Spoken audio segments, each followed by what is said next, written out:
Hello, good evening. Welcome to the April 17 meeting of the Town of Fairfax Planning Commission. This meeting is being held in person at the Fairfax Women's Club at 46 Park Road. The meeting is also being held virtually on Zoom. It will be broadcast on channels 2799 and live streamed on the town website and the cmcm.tv website.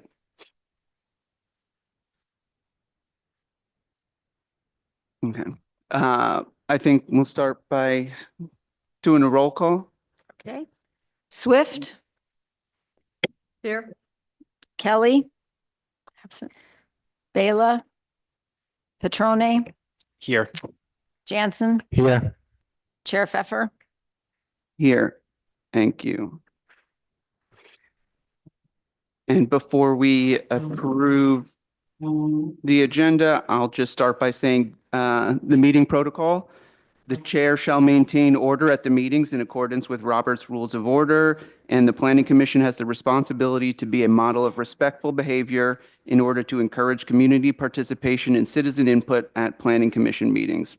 The Planning Commission and the audience are expected to refrain from using profane language and/or ridiculing the character or motive of Planning Commission members, staff, or members of the public, and to maintain the standards of tolerance and civility conduct.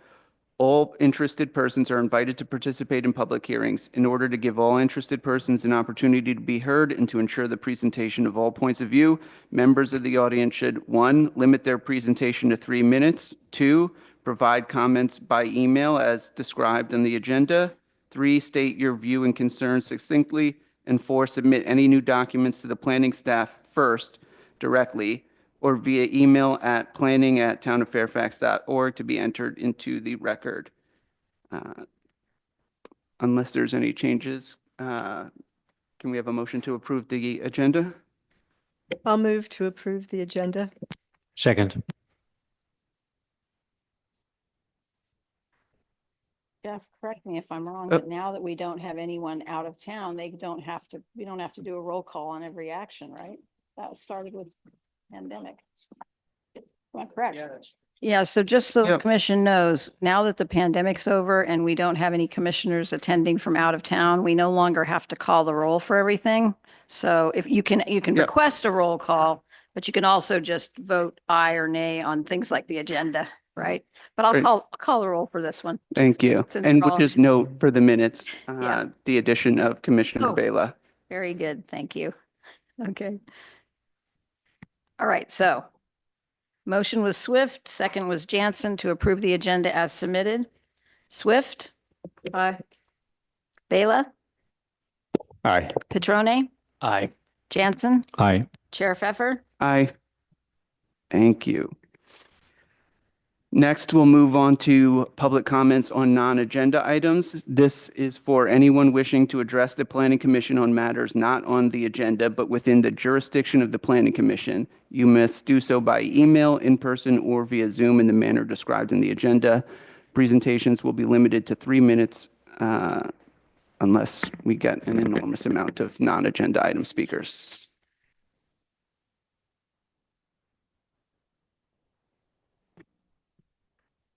I do have someone online if there is no one in the room for public comment.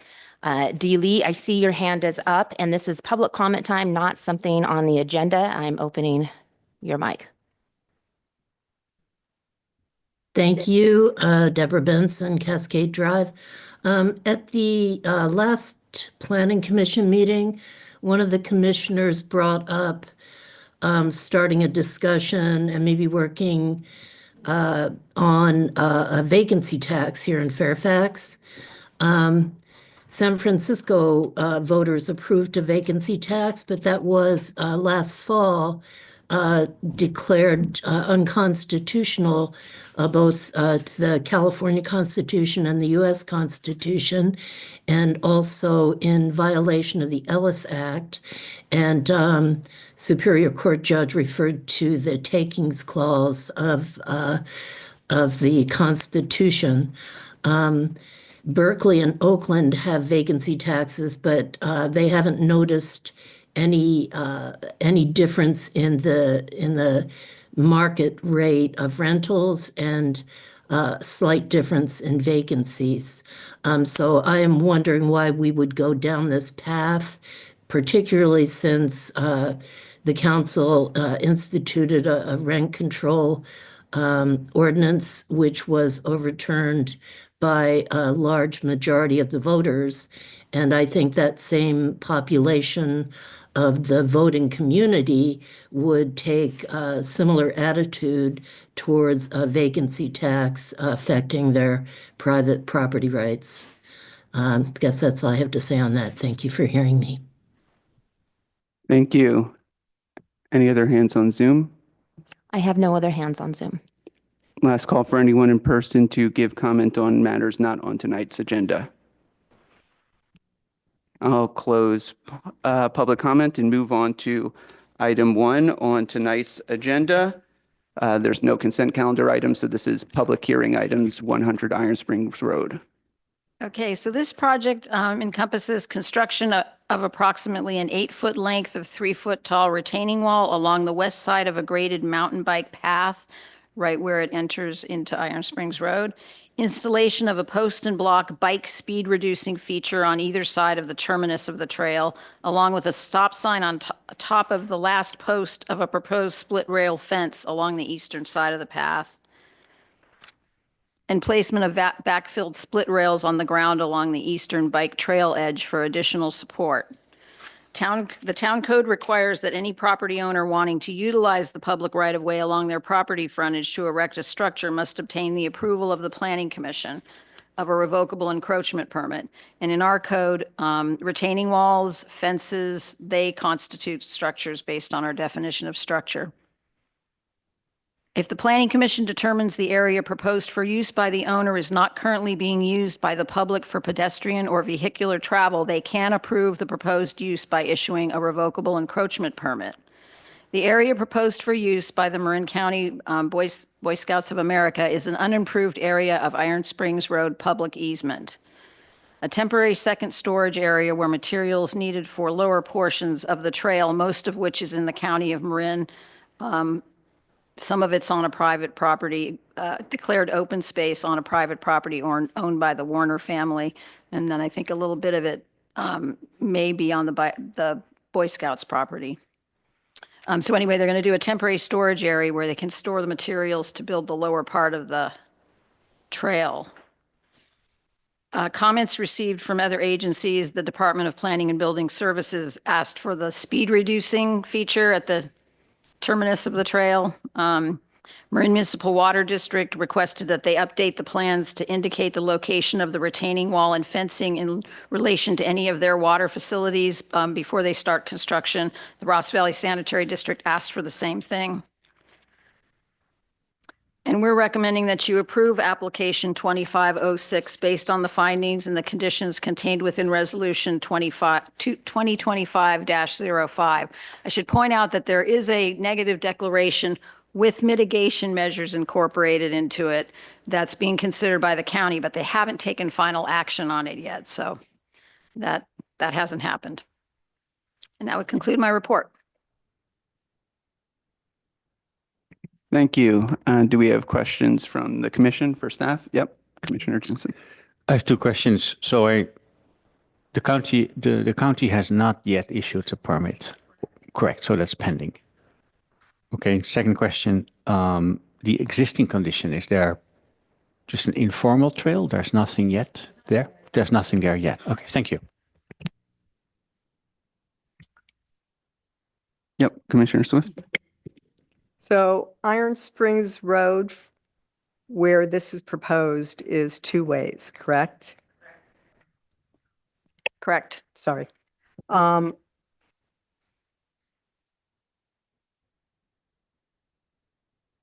to clarify from Commissioner Jansen, it still requires a design review? From us? No, from the county. county, I think so, yeah. excavation. You can verify that with the applicant. Okay. I believe that's the only thing they're getting, but they are waiting for the staff person that approves the mitigated negative declaration to take that action. That hasn't happened yet. Would this also go, do you know, to the County Planning Commission? I don't believe it does, but ask the applicant that. I think it would only go to them if someone appealed the action of the, I forget the title of the staff person at the county that acts on these environmental documents. And would you know if there's any other design trails that exit onto a roadway as this one is proposed with, In Marin? or in Fairfax? I don't know of any in Fairfax, but I haven't mountain biked for a long time. It's the ones I've been on don't seem to. Like one exits into the Fairfax San Anselmo Children's Center, right? But when you get into open space, Marin Municipal Water District area, there are trails that do go out they cross the road. But they're not coming, the ones I know of are not coming down a hill one way to the street. They're going uphill and crossing the road. And last question for now, the bollards and the design within the public right-of-way does not require bicyclists to stop or stop at the road? That I think is debatable. It's supposed to, slow them down enough. I wouldn't feel safe riding through them. But I've seen some mountain bikers do some pretty dangerous stuff, so that doesn't mean everybody will stop. And the last question for the revocable encroachment permit, are there required findings? No. Thank you. Well, just the finding that it's not being used by the public, the area that they're trying to use. All right. Yeah. Right. Yes, Commissioner Miller. Just to note that there's a proposed stop gate at Iron Springs Road, it is actually something you can't really ride through. So there is that stop gate has been proposed in their drawings. You can't just roll through those. I would agree, but I don't know if everybody would agree. Great. Thank you. Is there an applicant to make a presentation? Yep. Come on up.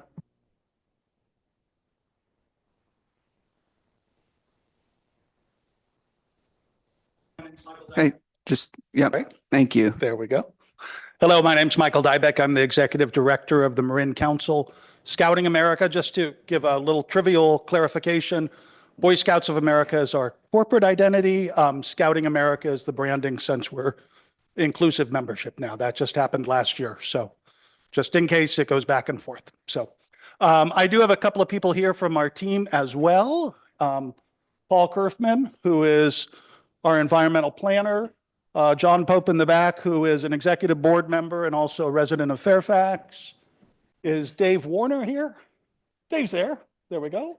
And Vernon Huffman and Bill Keene, who are liaisons with us with the mountain biking community. So I'll give you a very short introduction and then we can turn it over to Paul Kerfman because he can deal with more of the technical aspects, which are the questions pertaining here.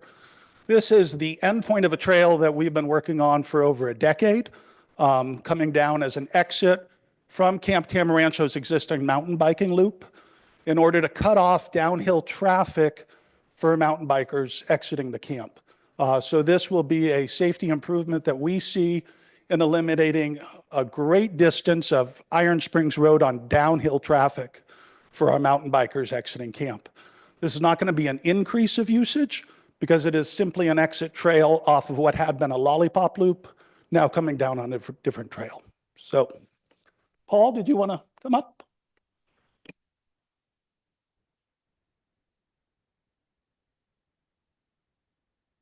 No, happy to hear from Paul now. Hello, Commissioners. I'm Paul Kerfman. I'm an environmental planner. I'm independent at this point. I've got 40 years worth of experience in landscape architecture and environmental planning. I've worked on all kinds of projects, done up to over 100 CEQA documents. I'm always focused on stormwater and erosion control and all the projects that I work on. I'm also the former watershed planner for Marin County Flood Control District.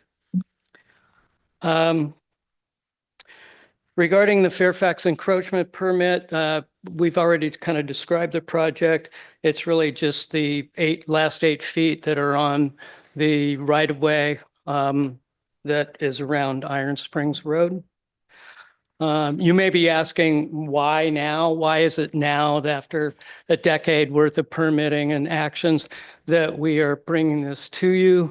The reality is that this is a one permit in a broad, comprehensive permitting process that, as you heard, includes CEQA. It includes a grading permit from the county, design review also from the county. But also, we're seeking your support at this point because we have consulted with various permitting agencies, including the Corps of Engineers, the Regional Water Quality Control Board, the State Department of Fish and Wildlife. So some of the project features are actually at their recommendations. The schedule for us is actually quite tight. And so we're looking for your support of this project so that we can go forward with the next permitting processes, which include the stream bed alteration agreement from the Department of Fish and Wildlife, and also the waste discharge requirements from the regional board. All that needs to be completed before the end of June in order for us to order materials and be ready for construction by August 15th. The construction window is quite short. It goes from August 15th to October 15th. So we need to be prepared for that and deal with advanced ordering requirements associated with that. I think that's all I have to say at this point.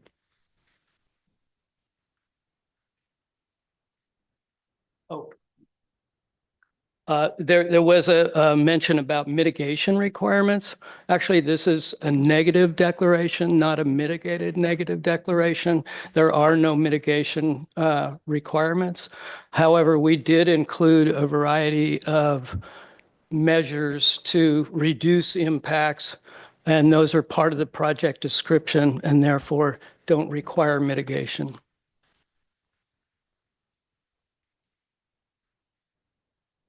Yeah, each one of you or either one of you could come up if you want to answer questions from the commission. Actually Yeah, hoping to talk to the environmental planner guy that just spoke. Paul? I'm sorry, out of order, just very quick. Nope, that I'm the works. property owner where the 1 mile trail alignment occurs across my property. And I've lived on Iron Springs for over 25 years. And when we first moved in, it was a dirt road. Now it's paved to my driveway. And over the 25 years, we've seen such a wonderful conveyance of people. So back in the day, Iron Springs was used as an extraction road for redwoods coming out of the back. And now it's a conveyance to open space. And my wife and I have seen hikers, Boy Scout troops, hikers, dog walkers, runners. The Drake bicycle team, state champions, have used our back roads for training. And I see that because of the intensity and wonderful views after being paved, we now have people who are handicapped being able to walk up and down the road. And what we have seen, since I enjoy that road every day for the last 25 years, up and down, and during the weekends, what we've seen is the enjoyment is outpacing the ability for people to walk comfortably up and down and ride their bikes up and down. And we love the fact that it's getting used. I cannot tell you how wonderful it is to go down and talk to the cyclist, hear people singing, hear people yelling, have a good time. And that's what Fairfax is. It's the engagement to the outside. It's a portal to the outside. So my wife and I came up with the idea of why not create a downhill run only to bring the cyclists down on a specific trail just for them, off the paved road, and moving traffic just by, basically creating another exit strategy that allows people to enjoy the road as they will. And that's my effort, and we're wholeheartedly behind it. And I'm really happy to work with the Boy Scouts over the last 11 years, plus or minus, to get to this point, asking for the encroachment. Thank you very much.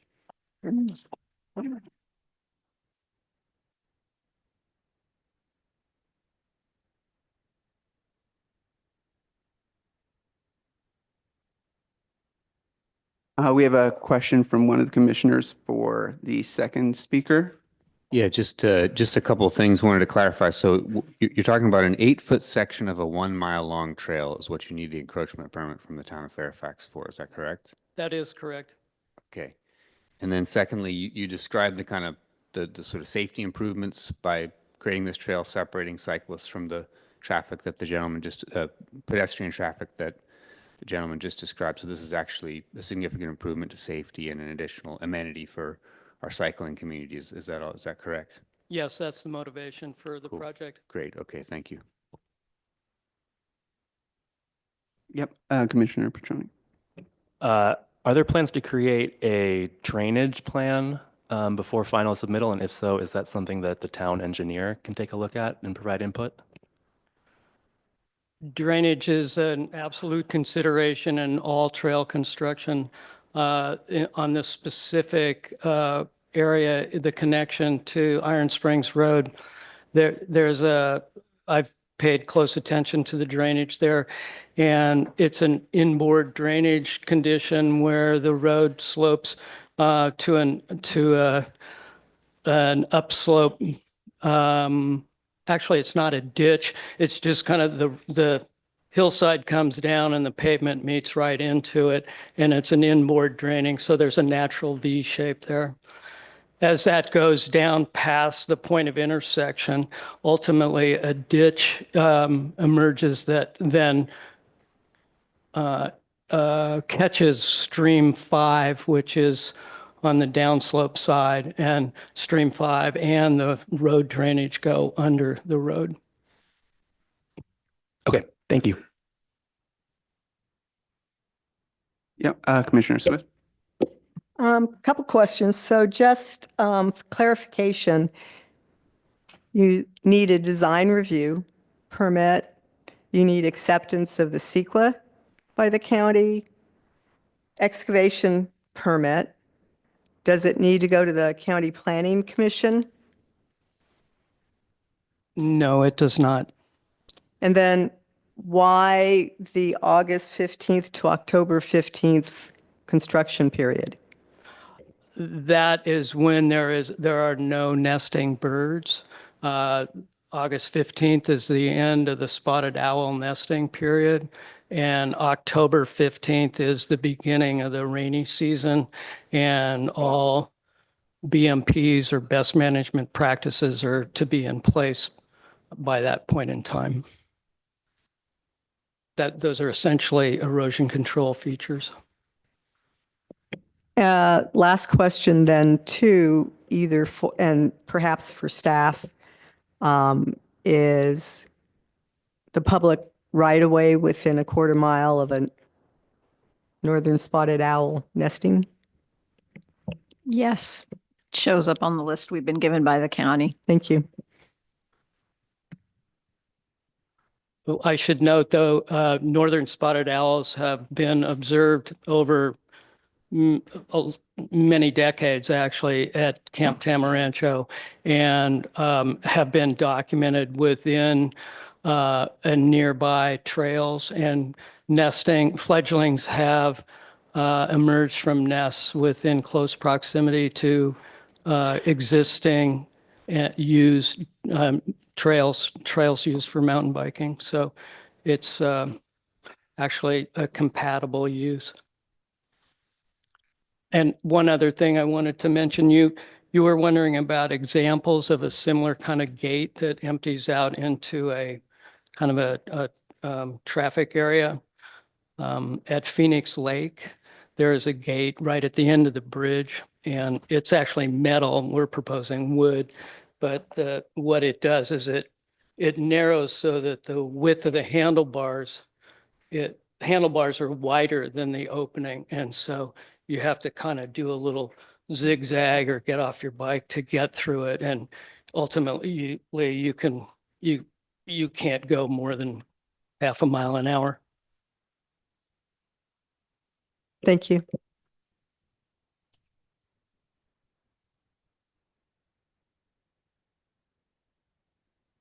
Great. At this time, we will open up this item for public comment. Feel free to line up in the room. Initially, we'll do 3 minutes unless we see a tremendous line of people. Happy to have.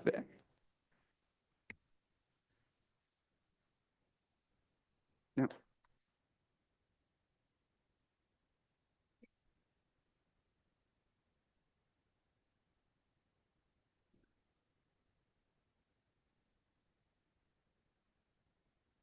Thank you. It seems like from the first speaker, we've received pictures of fallen trees on the road.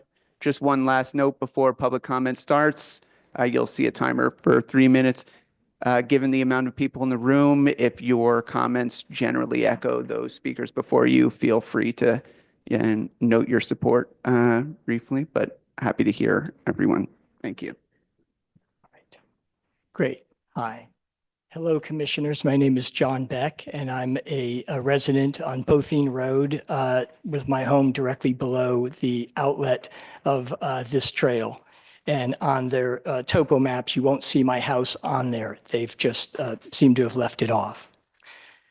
Thank you, commissioners, for providing the public with our first opportunity to speak to a government body about this trail proposal that has been known and worked on by the applicants in the Marin County Planning Department for over 15 years. On page 3 of the design review submittal, it states, quote, "The project will improve safety on Iron Springs Road by minimizing the potential for downhill cyclist collisions with cars and on the narrow road. This claim is misleading and false. The vast majority of collisions from cyclists occur below the proposed outlet of the trail on the steep, narrow section of Lower Iron Springs Road closest to the houses. Indeed, 2 separate neighbors familiar with Iron Springs Road had cyclists slam into the hood of their cars as they sat completely stopped on Lower Iron Springs Road. A third neighbor told me that his wife had a cyclist hit her car in front of the mailboxes on Rock Ridge Road. The impact was so hard that he flew over the car and landed on the hood of the car behind hers. Lastly, a young couple with 2 kids, residents of Lower Iron Springs Road, told me a mountain biker came down the hill so fast that they thought their daughter would be killed had the cyclist not locked up his brakes to avoid hitting her. He too flipped off over his bike and landed on his back. All of these accidents took place on Lower Iron Springs Road. None of these accidents would have been prevented with the proposed new trail. These collisions occurred well below the exit of the proposed trail. The proposed safety measures will not prevent collisions on Lower Iron Springs Road, and many of us believe that the new trail will increase accidents on Lower Iron Springs Road. The exciting features of the existing and proposed trail, burn turns, changing grade, coaster ride feel, make it very appealing to riders. There will be more riders. Unlike the flow trail, which is much harder to access at the back of the loop, the trail is located at the closest proximity to downtown Fairfax, with right next to a fully developed neighborhood adjacent to the main entrance to Tamarancho and the lowest elevation within the existing system. It's easy to get to. The descent to Fairfax is steep. Speeding has not been enforced for the past 20 years by the Boy Scouts, which is both disappointing and incredibly dangerous. There will be more accidents. I offer this feedback as a Fairfax resident, a public educator, and an avid mountain biker myself. The secret report states the project meets the goals of reducing environmental impacts of roads and trails on sensitive resources, habitats, plant and animal species. See those photos. The WRA report that county and town officials relied on to make their determinations says, quote, the Cabajo Rojo Trail avoids trees and any significant impact to them. And this is in reference to the upper Cabajo Rojo Trail that you're looking at right there. Tree removal permits are not requested as the licensed arborist could not identify significant impacts for the construction of the upper Cabajo Rojo Trail, nor anticipate any such impacts on the lower trail. This is false. The entire hillside where the new trail would be built is unstable and has a history of slippages, landslides, erosion, and flooding, with many 2-to-1 and even 3-to-1 steepness grades. Removing an additional 0.46 acres of natural absorbing hillside habitat for the proposed lower trail will not, quote, reduce the environmental impacts on natural resources, just as the construction of the upper Cabajo Trail did not reduce environmental impacts either. Thank you. But Thank you. instead, Please wrap up. significant Excuse impact me. these resources. Thank you. Thank you. Let's not Yeah. have shouting and booing over the end. Otherwise, we'll have to take a break so that, everyone can quiet down before we resume comments. I'd like to get through this so everyone has a chance to speak before it is too late. Thank you. My name is Rachel Lloyd. I live at 20 Iron Springs Road. I would like to voice my support for the project for the Planning Commission meeting regarding public hearing item number 1. Our household supports the staff recommendation to approve application number 25-06 based on the findings and the conditions contained within resolution number 2025-05.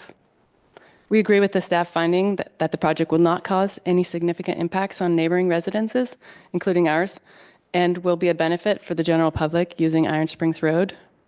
Furthermore, I don't see any evidence that would support claims that this project would in any way impact residents on Bothine Road, since it is popping out just above my house. And that's at the bottom of the hill where there's a lot less, it would skip the houses. This is what we want. We need to get the bikes off the road to just avoid overuse. Thank you. Thank you.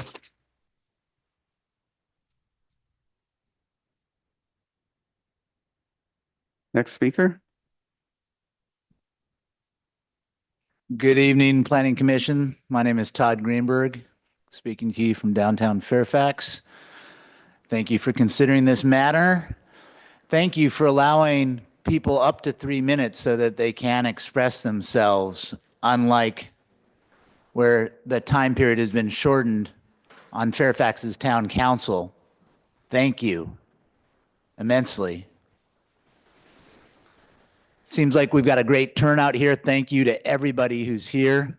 It's good to see residents involved. I would ask that you have the meeting minutes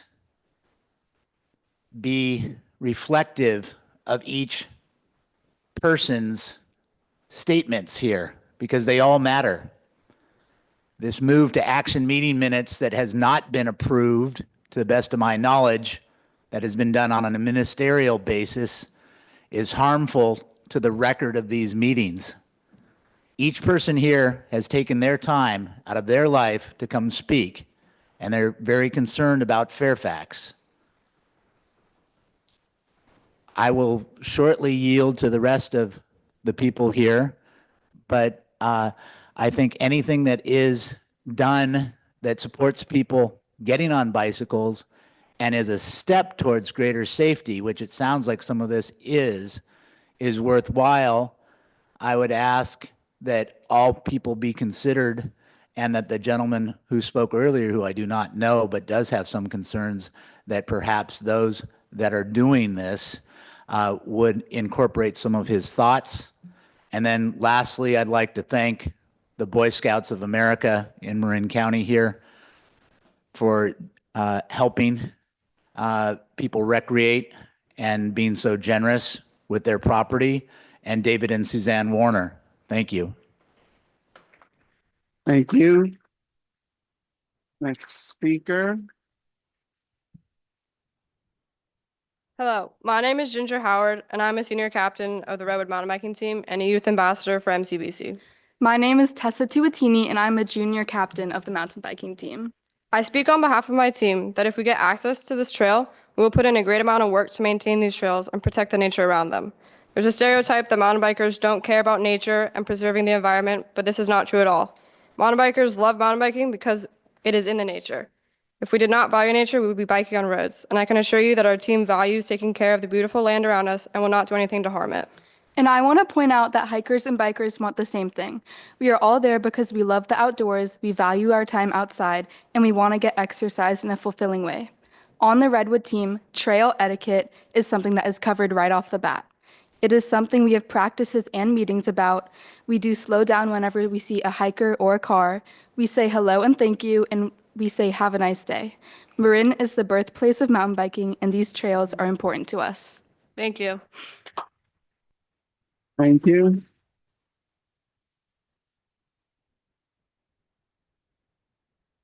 Next speaker. Yeah.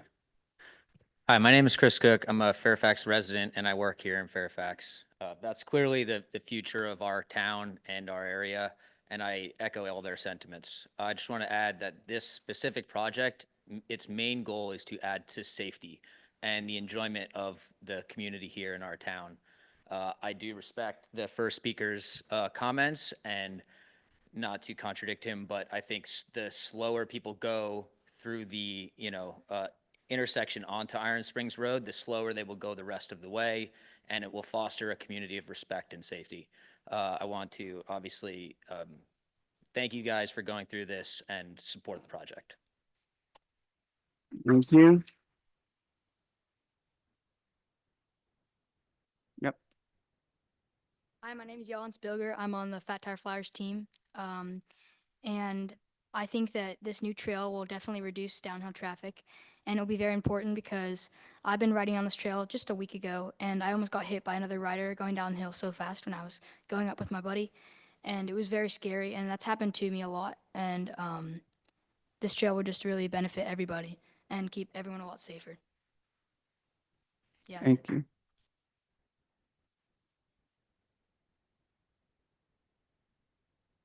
Hello, I'm Sam King from the Terraland mountain biking team. I'm Owen. I'm also from the Terraland mountain biking team. We're representing a lot of bikers here that are supporting this trail, and we think that we should have this trail. I've been riding on it for as long as I can remember. Like the guy behind me was saying, I've come down, Alchemist, almost gotten hit. I've come down Iron Springs Road. He's slid out down Iron Springs Road because it's just gravelly. He was saying that a lot of accidents happen at the bottom, but he didn't include all the accidents that happen at the top as well, and the more dangerous, off camber, which means kind of not angled with the corner, and gravelly section, which is pretty dangerous. You want to add? Yeah, I mean, I agree with how the trail, the bottom part can be dangerous. I can agree with the gentleman in the Archie Williams shirt, but I also can say that the top part is as dangerous, if not more dangerous, coming down the gravel. And the trail should help a lot. I mean, recently I have gone down that gravel trail, and as you can see by my face, I've crashed on that trail, and it's not fun. So that trail will definitely improve safety, and having that there will definitely improve the overall safety and the rider etiquette around the whole entire trail community. I would also like to say that adding this trail, it's going to add a lot more, we have it here in Marin, even though it's like the birthplace of mountain biking. We don't really have that many mountain bike trails. A lot of Mount Tam closed off. Tamarancho's like a real main hub of mountain bike single track, and it'd be great if we could add to that and just kind of create a bigger community around like a pretty big trail area. Thank you. Thank you.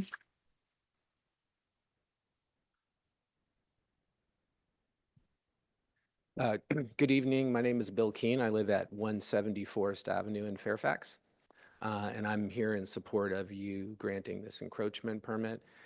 Wanted to say a few things. I mean, as background, I managed the Sonoma Open Space District for 14 years, was involved overseeing trail projects. And in Sonoma County, there wasn't a whole lot going on trails. And certainly, you know, the user groups were able to work together. And it really is about addressing the concerns of the community. I have reached out to the first speaker, Mr. Beck, personally. I'm on the board of Access for Bikes, and we're going to be building that trail. And I want to make sure that we address the concerns that he has. To date, he has not taken me up on my offer, but it's still there. We will still do that. We'll go out with anybody in the community. We were there a couple weeks ago at Boathen Avenue to address concerns and have a conversation. We want this to be good, not just for the kids who are riding down, but we also want it to be good for the neighbors. And we understand that they have real legitimate concerns, and we think that through the design and construction of the trail, we can address those. We build sustainable trails. We build trails that are designed to take water and not have erosion on it, and that are designed to have the least amount of maintenance. And that's the way this trail will be designed. But again, I have offered, and we will continue to offer to meet with folks. I hope they take us up on it, because I think if they go out in the field and they sit with us for a few minutes and we can actually point to things, that it would go a long way towards alleviating their concerns. Thank you. Thank you.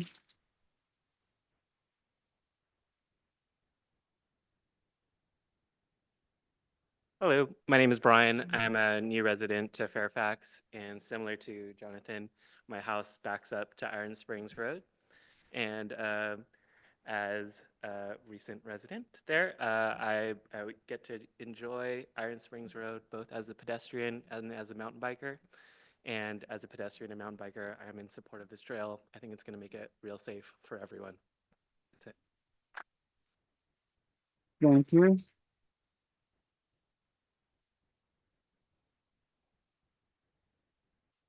Do we have any raised hands on Zoom? I do have a raised hand on Zoom. Sandar?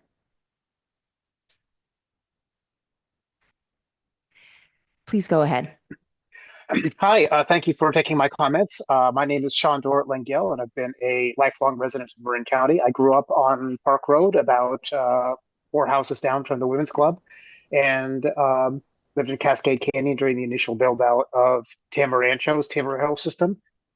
I now live 2 blocks into San Anselmo and still tell people I'm from Fairfax because I still identify more as a Fairfax resident. And I wanted to say that these trails provide a huge benefit to the community. They provided a huge benefit to me and a huge positive benefit to me and my family. And that the trails and outdoor recreation opportunities in and around Fairfax positively contribute to Ross Valley residents and to thousands of people every year. I want to talk about the economic impact of these trails and having a robust outdoor recreation system and its impact on Fairfax. We see this every day in Fairfax. Outdoor recreation, sustainable outdoor recreation, is a $1.2 trillion sustainable industry in the United States. And we see this every day in downtown. We see people enjoying our businesses. We now have 3 bike shops, which are all local businesses directly supporting the economic vitality of this downtown. Those are important things to support. We want to have strong downtown. We want to have a healthy community, and access to a variety of outdoor recreation and outdoor trails for all trail users, whether that's hikers or cyclists, really provides to the economic vitality. It provides to healthy communities. It provides to mental health. And those impacts cannot be understated. Cycling has provided millions of dollars directly into downtown Fairfax businesses. And I urge that the Planning Commission approve this encroachment without delay, and further, that we can do everything that the town of Fairfax can to help to support this project and expedite it, and that you can help to support sustainable and healthy outdoor recreation for a variety of trail users going into the future. Thank you very much. Let's get this done. Thank you. Thank you. I see no more hands online, Chair. Thank you. It looks like there's one. I'm sorry, pardon me, but one did just arise while I was saying that, and maybe I'll take a moment to tell the people then waiting online, there is a raise hand function in the bottom center of your screen. If you'd like to talk on this issue, now is the time. Please raise your hands. And Thea, please go ahead. Thank you. We'll do one more Zoom comment and then switch back to in person if anyone else is raising hands. Am I unmuted? Can you hear me? We can. Hi, my name is Taya Liscombe, and I live on Bothine Road on the property directly below where the proposed terminus exists. Or I have a question about liability. Who would be liable if and when the hillside slides because of the work that is being proposed? Is it the Warner family who owns the property? Is it the County of Marin, to whom the Warner family has graciously donated these 40 acres? Is it the town of Fairfax because you're approving potentially this encroachment permit? Is it the Boy Scouts because it's their private trail on the public open space? I'm super confused. I live below this, literally below it. Who's gonna help me out when this thing caves in?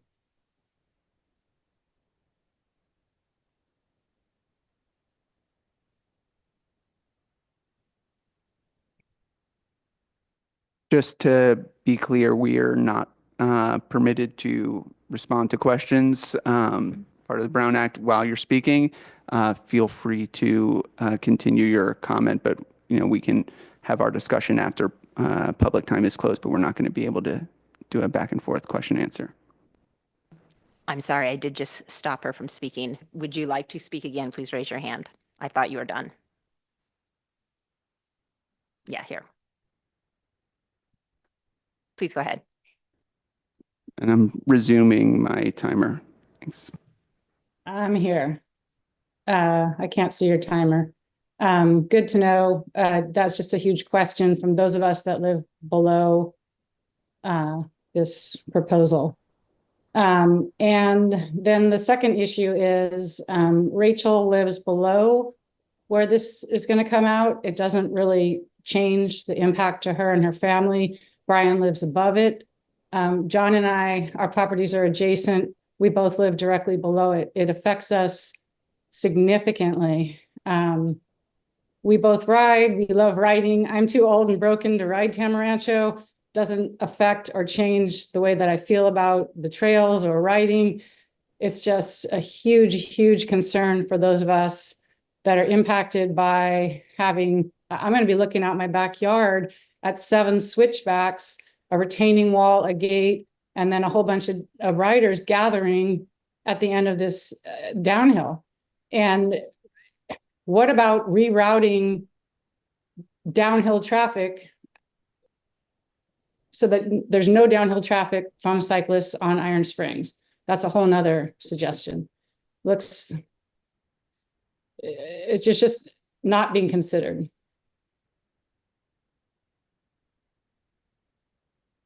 Thank you.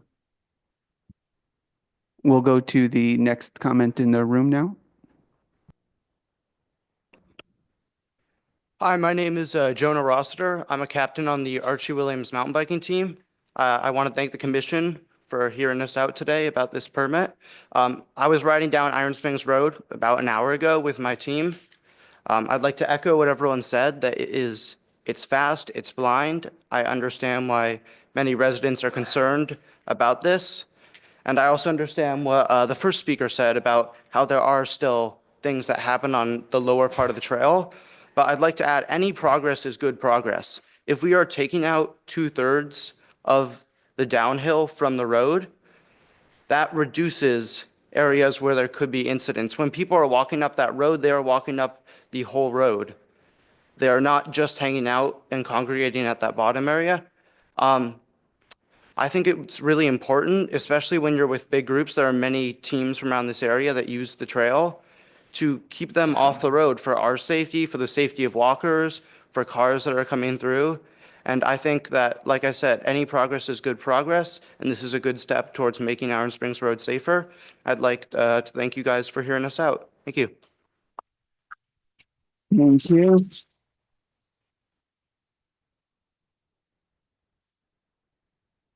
Another comment? Thank you. Hi, my name is Henry Johnson. I'm an 8th grader at White Hill Middle School, and I'm also a member of the Fairfax Fat Tire Flower Youth Mountain Biking Team. I'm here to support the encroachment permit for the 8-foot section road of Iron Springs. This is a small but important step to help complete the trail in a safe and thoughtful way. I really appreciate the work the planning staff has done, and I hope the commission approves the permit like they recommended. Thank you for your time and everything you do for Fairfax. Thank you.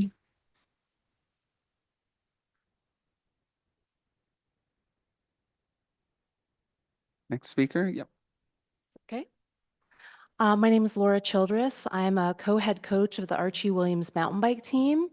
I'm a director of the Fairfax Fat Tire Flyers mountain bike team. And I've had several of my own children ride the trails, be part of mountain bike camps, and enjoy the use of Tamarancho and other trails. Any progress, as one of our speakers has already said, is good progress. And 8 feet of encroachment is a small price to pay. I am concerned about Taya's and other speakers' concerns to their property, and hopefully those concerns can be addressed. Thank you all for all the hard work you've done for the safety of not just the cyclists, but the hikers, the walkers, the dog walkers, everybody that gets to use and enjoy the Tamarancho Boy Scout camp, and thanks to them as well. Thank you.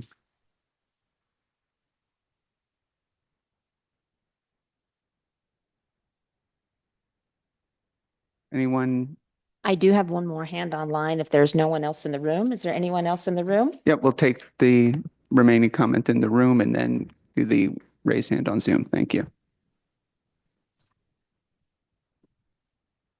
Hello, my name is Nancy Morita. I live on Iron Springs Road, and I actually own a significant portion of the road above where the outlet is proposed. I can see that mountain biking is super popular, and I don't want to stand in the way of that, but I bought my property many years ago before it became so popular. I bought my place because I love nature and I love the quality of my life there. Since mountain biking has become really popular and people are coming up actually my private property on their bikes by the hundreds, by the thousands on popular days. And many people are really great people, kind, thoughtful. Lots of people buzz by us. My dog is now super paranoid of bikes, and I can't even walk her on my private property because she's so scared. I can't make people be polite, and I'm asking, I guess, all of you to please, be respectful, be polite, and then you'll be welcome. And it's become super popular for people to ride at night. So my dogs are barking all night long, because the super bright headlights and so forth. So when we ask the Boy Scouts and all of you to please monitor yourselves, be good neighbors. I have other concerns, but I guess that's most of what I want to say here now. Thank you. Thank you.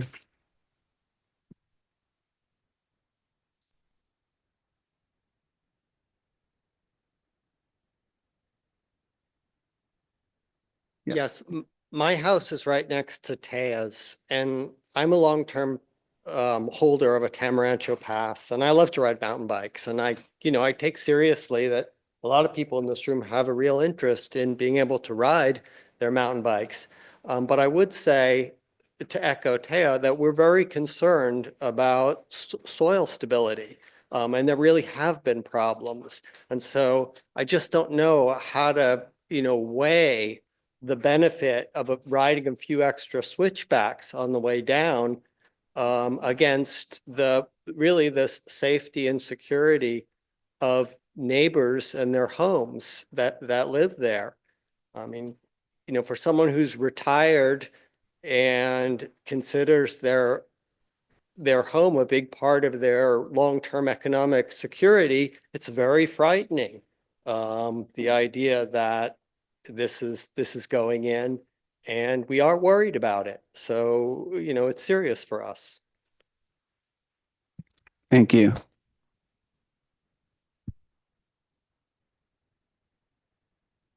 Good evening. Vernon Huffman, Executive Director of Access for Bikes. First of all, thank you very much for your patience and hearing the room. You've been very generous with your time. I have good news for the people that are concerned about the merits of the construction project. And it's great news because we've hired, as someone involved in the construction, we have hired the best of the best. With WRA here and Paul Kerfman, there's no one better to assure the merits of this project. He's hired the best of the best soils engineers, the best civil engineers, the best geotechnical engineers. We have everybody to ease these people's concerns. We have hired the best we can. We're not interested in any dirt leaving the project. We are not interested in causing any harm. Access for Bikes has built and currently maintains over 20 miles of hiking and biking trail in Marin County. We have never once harmed anybody's home. In fact, we've never once had a trail failure due to our work because of our due diligence. And lastly, I just want to thank our community for showing up tonight, because clearly you see how important mountain biking is to our community, how important it is as a culture. So thank you very much, and I'm going to be calling on you to help build.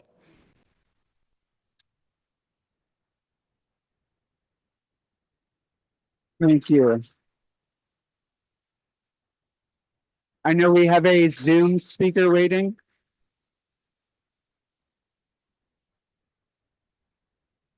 We'll go to our speaker on Zoom who's been waiting. Thank you very much for your patience. Deborah Lee, please go ahead. Hello, Deborah Lee Benson, Cascade Drive, Fairfax. I have a mountain bike in my garage that I bought in 1983. It was one of the first bikes that was manufactured outside of this country. The gears are kind of worn out. It doesn't have shocks. I was once going up Deer Park and some guy came up behind me as I'm struggling up the hill saying, "That's vintage." I said, "Yeah, so am I. I should probably donate it to the museum." But I implore you to listen to the residents. We here in Fairfax host hundreds and thousands of mountain bikers in our town. And Tamarancho, though I've never ridden it, offers a plethora of trails and excitement and experience. And I heard the people who are going to be sitting down below, hearing all of the shouting as they run past their house, looking out their backyards, at the retaining wall and the people gathering. I know the bicycle community shows up en masse when there is an issue, and great. That's great to have a cohesive community. But I implore you to listen to the people who live here and whose lives are impacted every day. How much of a loss would this be to the mountain bikers if it didn't happen in this neighborhood? It seems like it would be a big loss to the people, our residents who live there. So give it a good thought and have an ear to them as well. Thank you. Thank you. I think we have another speaker in the room.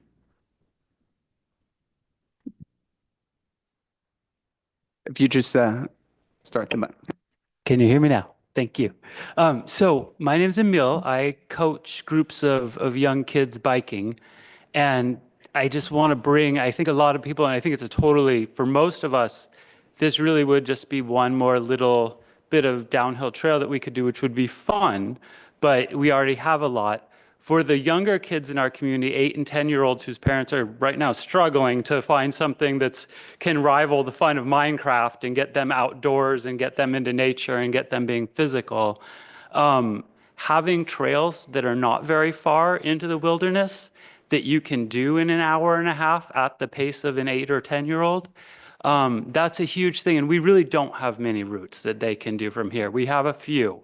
And that's great, but this would give us one more, which could be honestly 25% more options for the weekend to take your kid biking. And that really would make a big difference for the community that I work with. Thank you. Thank you.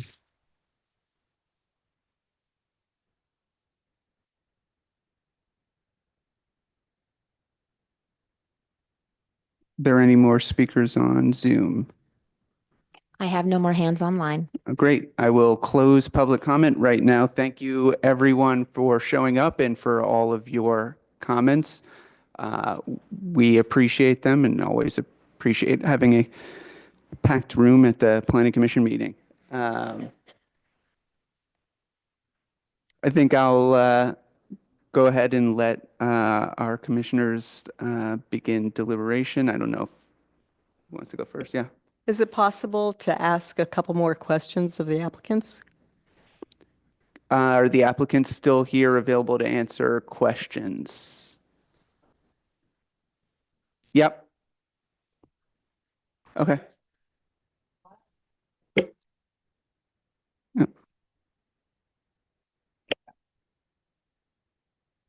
So do you expect to get all of your approvals by June? I hope to. He is the technician, so, yeah, go. I said, I hope to, but Paul is the technician, so he can speak to that. Yes, we do.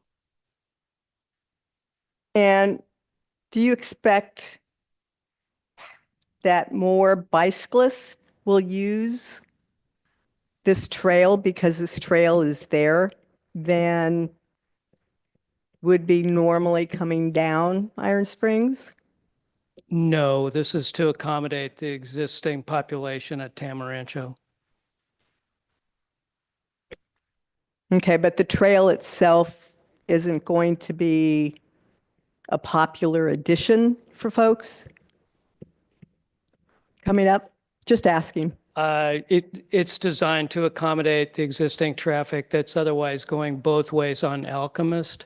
So there's both uphill and downhill traffic on the first leg, the lollipop part of the loop that was referenced, and it will just take off the downhill traffic from that section of the trail system. Okay, and when they come out on Iron Springs, are they expected then to go down Iron Springs or back up to the? Most people would go down, but there are some avid riders that do multiple loops on Iron Springs Road on Tamarancho as training rides. High school teams members sometimes do more than one loop. Be your last run of the day and using that to go back downtown, potentially? Right. That's the direction most people are headed. All right, thank you. Yep. Do other commissioners have questions for the applicants now? Okay. Not for the applicants. I have one question for staff, though. Yeah, I had just one more question for the applicants. The part that is before us right now, this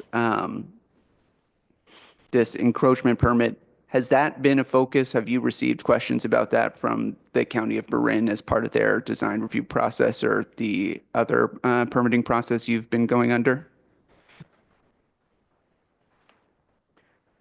It's been considered as part of the whole of the action under CEQA. So yes, it's been evaluated through the CEQA process, along with the other two projects that are in the CEQA document. one of which is the county-sponsored project. Got it. We're in the CEQA process, and for the other project, were there other exits from the trail onto Iron Springs Road considered by the county as part of the overall project, making a different space to exit the trail? No, there weren't. What we did do is look at opportunities on the Warner property to consider alternative alignments. And it was this alignment that we determined was the best alignment. And with that, then we had to navigate, stream crossings, a bridge, and this access to Iron Springs Road. There really is only one place to drop down to Iron Springs Road because of the steepness of terrain. Got it. Thank you. If you wouldn't mind just hitting hitting the button to turn off the mic. Thank you. Question for Yes. staff. So the revocable encroachment permit can be revoked by the town for reasons such as the trail never gets built or there are issues with that encroachment? So normally you would only revoke it if the town determined that the public needed the area for the use of the public. Like if we suddenly needed to put in sidewalks and that was the only side to put them on, we could revoke it. We can revoke it if the trail doesn't get built. Jeff, have you ever dealt with someone revoking it for a different reason? Like, this is kind of an unusual situation. Yeah, I think that would be the primary reason if it never gets built, it could be revoked. So safety wouldn't be a part of that? And as you said, this is kind of a unique project. I think that if there were enough accidents between bikes and like people and cars, the council could be approached, right? And the council could make a decision to revisit it and withdraw it because it was no longer performing what it's meant to do, which is to keep people safe, right? There's probably some way to revoke it if it becomes a problem. But the typical reason to revoke it is if the town needs it for the general public's good or safety. Yeah. Other commissioners have thoughts? Yeah. Commissioner Mill? Yep. Well, just wanted to offer a couple reflections. This looks like a positive project. As people noted, Fairfax is one of the birthplaces of mountain biking.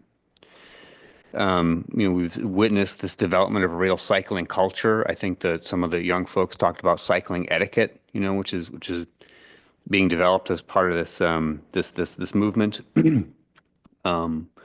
Mountain biking is connected to environmental stewardship, the trail maintenance, the trail care. There's nothing quite like it, actually. People volunteering to build, public access into nature. Someone else pointed out that, the cycling is a huge boost to the local economy, which is definitely the case. You've got a landowner willing to donate the property for the easement. Like, this is just amazing. And just the whole idea of, getting more people out of their cars onto bikes is something I very much support. On the other side, the fact that we have to take all of this time and effort and multiple permits to negotiate an 8-foot section of a mile-long trail is absolutely absurd. And if we're not able to, build a mile-long bike trail, and if it takes us this long, how are we going to build, the housing we need to build? How are we going to build a high-speed rail linking our cities? So I just want to express that I'm hoping, as part of my role on the PC, I can be part of removing the regulatory obstacles to doing good stuff. And this is clearly one of those good things that we need to support. So thank you all for coming out and expressing your democracy in action.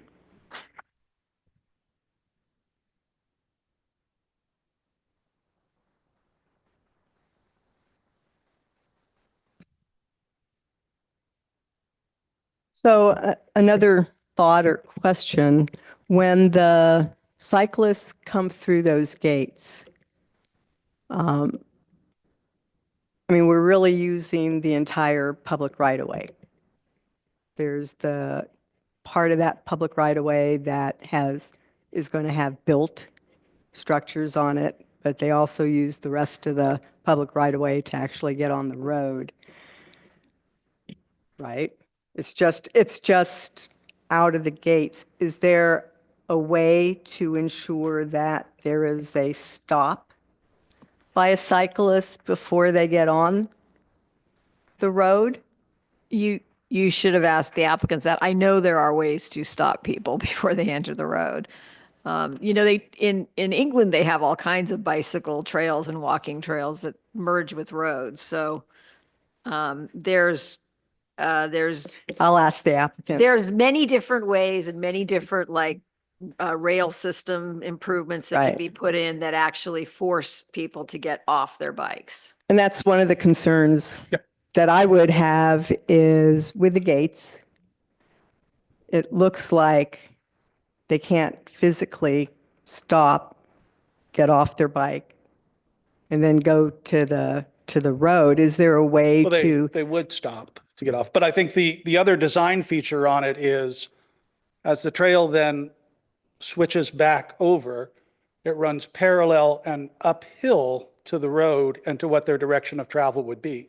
So they would stop to then get back and go downhill.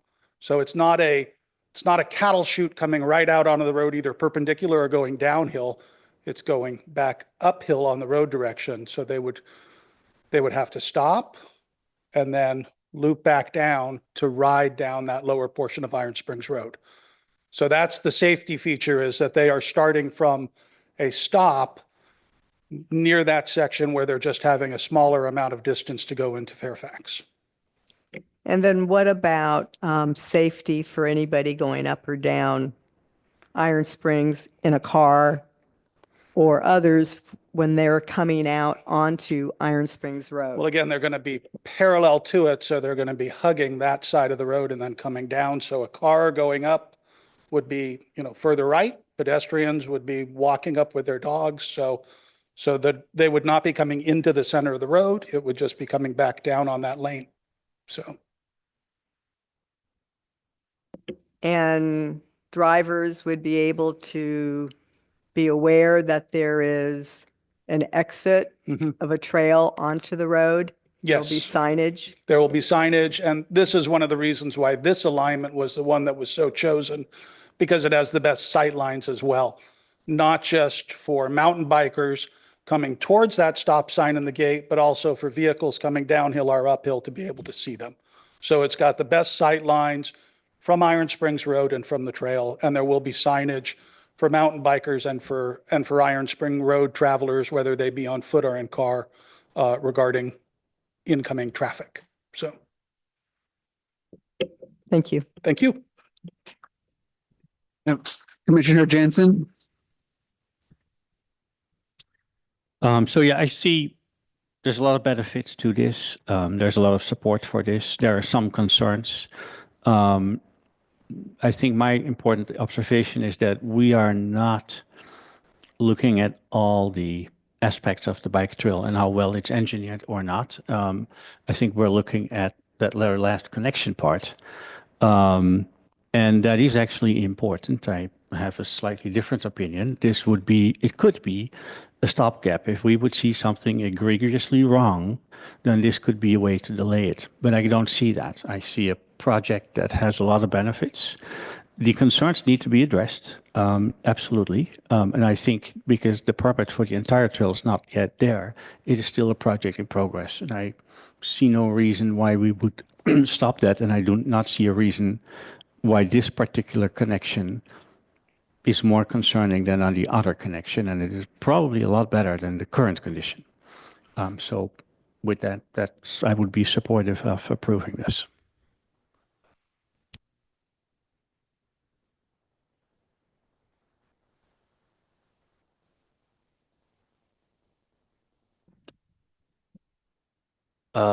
So I too am generally supportive of approving the project. I think it Seems like a great benefit to a lot of folks. I understand the concerns of neighbors. One concern that I was just thinking through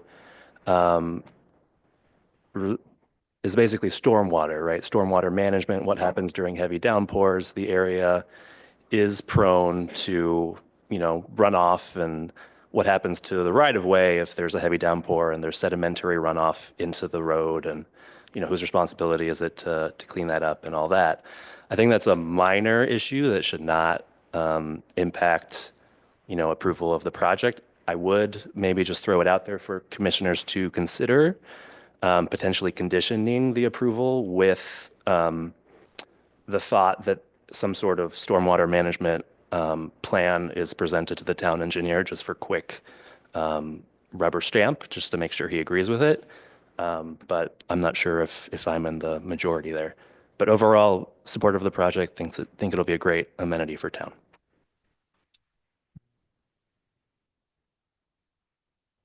And I think this is a complex project. There's many stakeholders. You've got the county, you've got the parcel owner, you've got the Marin Council of Scouts, you've got the community who are out here, and you've got Fairfax, the town with a public right-of-way. So it's not your usual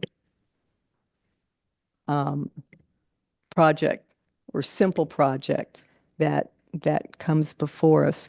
I do like, and some of the concerns of the community are on aspects of this that are not under our purview. We're looking at the revocable encroachment permit for the public right-of-way. I know that community members have concerns about the trail itself and the hillside. Folks have talked about runoff and flooding. I like the idea of having some of those plans that you brought up come to the town for review, because there is potential impact there to the public right-of-way. I think that's a good suggestion as a condition of this. And also knowing that this is revocable. So if there's issues with it, to me, including when you look at the resolution on here and the findings, it talks about a betterment, I think, for the community on here, that if there are concerns or issues that come up, and I would say including public safety, like I discussed before, this could be potentially brought up for revocation. So with those caveats, I would approve it. Well, just want to say, I mean, I think those are wise comments, concerns around stormwater, but we've got to recognize that they still have to go through Marin County design review and submit a grading permit. So anything that's not, caught in this current iteration of the engineering plans is going to be caught by the county design review. I would be in favor of removing any obstacles we can to sort of, move forward with the encroachment permit so they can get on to the 10 extra additional steps they need to do to sort of get the project moving. So I'm in favor of approving the encroachment permit as has been recommended by staff. Thank you. Gifts. Yeah, I just wanted to, I think, commissioners, we are mostly aligned here, and I too am focusing on just the aspect before us. I agree with Commissioner Bayless' sentiments that we don't need every stop in the process to be a complete project review. That sort of defeats the purpose, but I do think it's our obligation and responsibility to make sure that we are taking our specific review aspect seriously. That way, every other aspect can also just focus on what they're supposed to focus on instead of using it as a opportunity to reopen other issues. For me, the main thing here is it seems like people will be going down here, whether or not the overall application with the county is approved, whether or not this encroachment permit is approved, and what's before us is the opportunity to help the applicants make this one part of the trail safer. I haven't really heard anything why the switchbacks, the stop gate would make this less safe. And we've heard from people, talking about having accidents there, having accidents on other parts of the trail, which I hope do also get addressed. But I believe that this project and before us will make the trail safer. We heard from at least 5 different groups of young people, high school, 8th grade, middle school, speaking about the project. And every one of those people, none of them yet in college, was focused on the safety aspect and was focused on how having this approved would help the trail be safer for them in their ongoing and regular use of it. So yeah, I am generally in favor and happy to hear motions either way.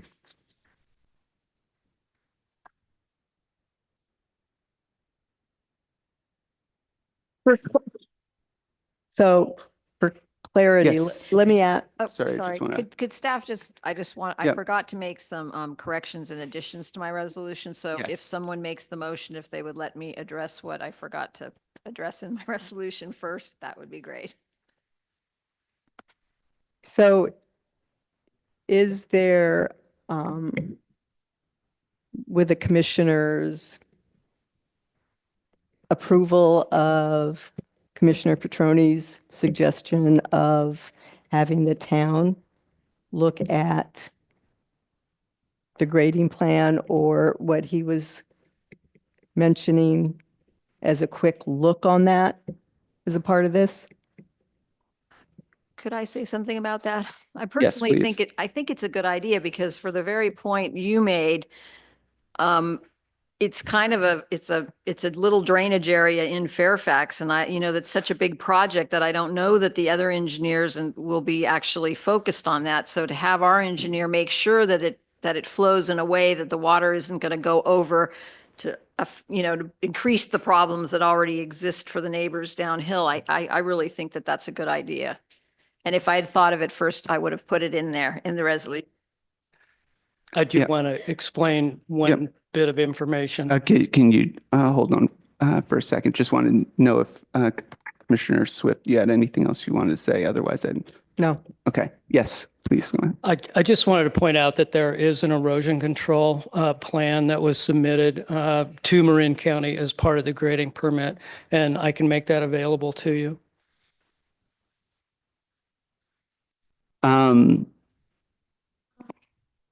May I have 1 minute about this issue? Excuse me, sorry, I think It's about we're just, safety. I know we're just just need to distinguish between the public comment period, which was ended, and No, this is our my ability personal to opinion. I know, but our ability to ask questions of the applicant. Understand it's your personal opinion and you're a neighbor of the project. It's just a couple of facts that I think you should be aware of. I'll make it very brief, please. Through the chair. if you- Excuse me, we don't need the room to weigh in. More appropriate that I talk to you at another time, that's fine. Yeah, I would suggest you send comments you have specifically about this aspect of the project to the town staff, who will, in any event, be reviewing the final application. Yeah. And, if you go through the agenda again, you'll see the other departments who are weighing in on aspects of the project, and I'm sure also available to ask questions of and raise issues. That's fine, thank you. So can I address that? Yeah. Fairfax doesn't have any formal drainage systems, and so erosion control is a little bit different than making sure that whatever trench exists or whatever V exists is still maintained, after the construction occurs. Things don't get filled in. I've seen topography change that it wasn't intended to change it, right? And so to have a formalized drainage plan for the way that area where the trail meets Iron Springs on a piece of paper with, elevations and stuff that the town engineer can approve. And then we can go out and look and make sure that it matches what was approved. It's a little bit different than just an erosion control plan where you put, rolls of material out to keep dirt from washing down in the rain. It's to ensure that the water that travels down that side of the road continues to travel down that side of the road after the construction is completed. Because even all the best intentions, I've seen the best contractors' best intentions, things happen, right? And you need a fresh pair of eyes to go in and make sure that the plans are going to be able to be restored so that the drainage continues to flow the way it does now. And if improvements can be made that would help the neighbors across the street, they can be, implemented as part of the project. Right. Commissioner Bill. Yeah, just looking at the grading plan that's submitted here, there doesn't look like there's any actual changes to the roadway grading at all. Basically, what's happening, outside of the asphalt edge of the roadway is what's being modified by the trail, and it doesn't look like it's going to alter the sort of drainage regime on the roadbed to any degree. And so we can show the information that they've already. The condition you should consider including is just that the town engineer shall review their plans and make sure that he feels that whatever's going to happen there, however it's going to end up, it's going to not make a situation worse. That's all I would recommend the conditions say. If they already have the plans, that's great. We'll just put the condition in so that before they open the trail, we can have our town engineer approve them and make sure that it stays that way or ends up that way. Yeah. Thank you. Yeah, that makes sense to me as a condition, I'm less overwhelmed by the idea of having a report go to town staff than adding, 2 more months of hearings and things like that. So, and I think it's important just to have at the end of the process for grading, it's not like I don't think findings would necessarily say you can't have this here now. It would be, in my mind, something along the lines of this should be 3 feet to the right, and it would have a big help, this sort of paving. And having that information just seems wise to me. I agree. Having that as a condition. If someone wants to make a motion, just want to remind you to let Linda give her change. So what I forgot to say in my staff report is that I would like to number the conditions in the resolution, which were not numbered. Right? And then we also want to recommend that the applicants indicated after the staff report was prepared that they're going to have these 2 trail crossing signs on Iron Springs alerting cars coming each direction that there is an area where bikes will be entering the road. We want to add the signs that they're proposing as a condition 11 in the resolution. So there were going to be 4 quiet zone signs and 2 trail crossing signs that were going to be placed around. Some of the neighbors expressed concern about people gathering at the bottom of the trail, making more noise than they already do. And so those signs should help alert them they need to keep the noise down. And then now we're adding condition 12 that says, prior to opening the trail or even start of construction, we will have the plans that have been prepared reviewed by the town engineer. And if there's any subsequent plans that address the drainage of our specific area, they shall be provided to the town for the review and approval of the town engineer. And a question for staff on the reso. The reso says it's limited to the plans that were received by the town in 2025. Yeah, it should say 24. I'll Okay. correct that. Thank you.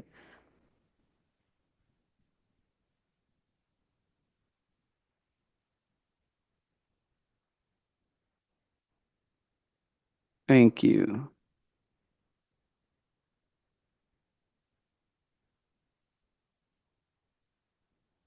Okay, motion to approve Resolution 2025-05, resolution of the Fairfax Planning Commission approving a revocable encroachment permit for the construction of a mountain bicycle trail exit into the Iron Springs Road right-of-way adjacent to 100 Iron Springs Road, assessor's parcel number 174052202 with the additional, how do you frame that? Yeah, so two additional conditions. The first is the 2 crossing signs alerting motorists to the end of the bicycle trail. And the second is just the provision of either existing plans or any future plans related to stormwater management, specifically at the public right-of-way, be submitted to the town engineer. And the correction of the dates. Right. Okay. And I'll second.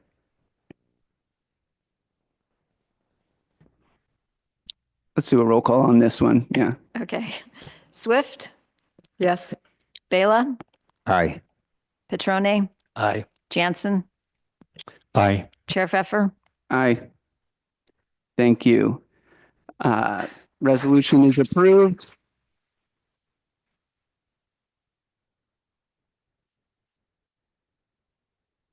Just to let the applicants and the public know, there is an appeals process open for 10 days. Information about how to file an appeal can be obtained from the town staff and the planning department. Thank you.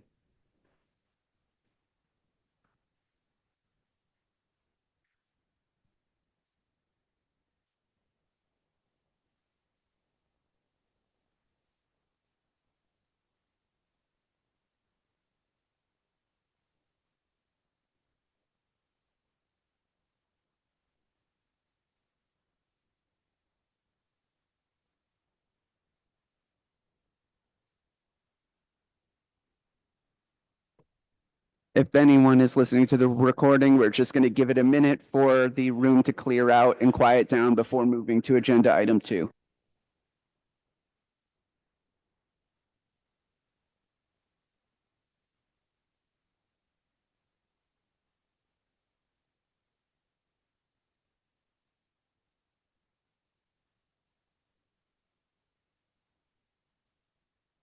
Excuse me.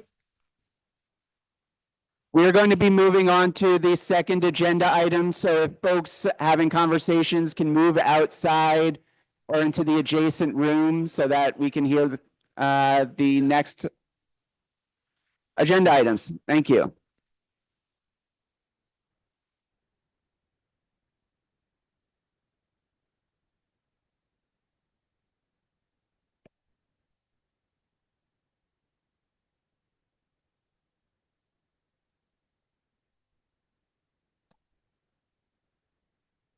Hello.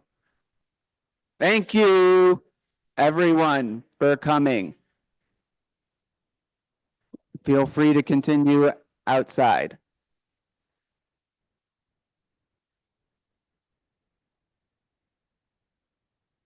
All right. It's only a mild cacophony now. Thank you. And thank you, Linda, for guiding us through that. We're ready to move on to agenda item 2. Yes, okay, so this project is for the remodeling of the existing gas station building to remove the old equipment, cupboards, old oil storage drums, and underground automobile lifts, and clean up the space previously used as an automobile repair facility, and to do the work necessary to make the building and site compliant with the Americans with Disabilities Act regulations. Remodeling will include relocating the business checkout counter, installation of an ADA compliant entry door and bathroom, conversion of the existing bathroom to utility room, conversion of the existing checkout counter area into a bulk items retail space, installation of a large walk-in cooler to store prepackaged food and drinks, a self-serve coffee counter, and product display racks to convert the automobile shop into a convenience market. The project requires the approval of a design review for the exterior window and door changes being proposed, a conditional use permit for the use of the site as both a gas station and a retail space, and a sign permit for the new convenience store sign, which is proposed on the roof of the existing building. we want to make note of the fact that if there weren't a gas station on this site, this convenience store, it's a food market, it would be a permitted use. So the reason it requires the conditional use permit is because they're combining a service use with a retail use. And the code says that they need to get a conditional use permit from you to combine those two uses.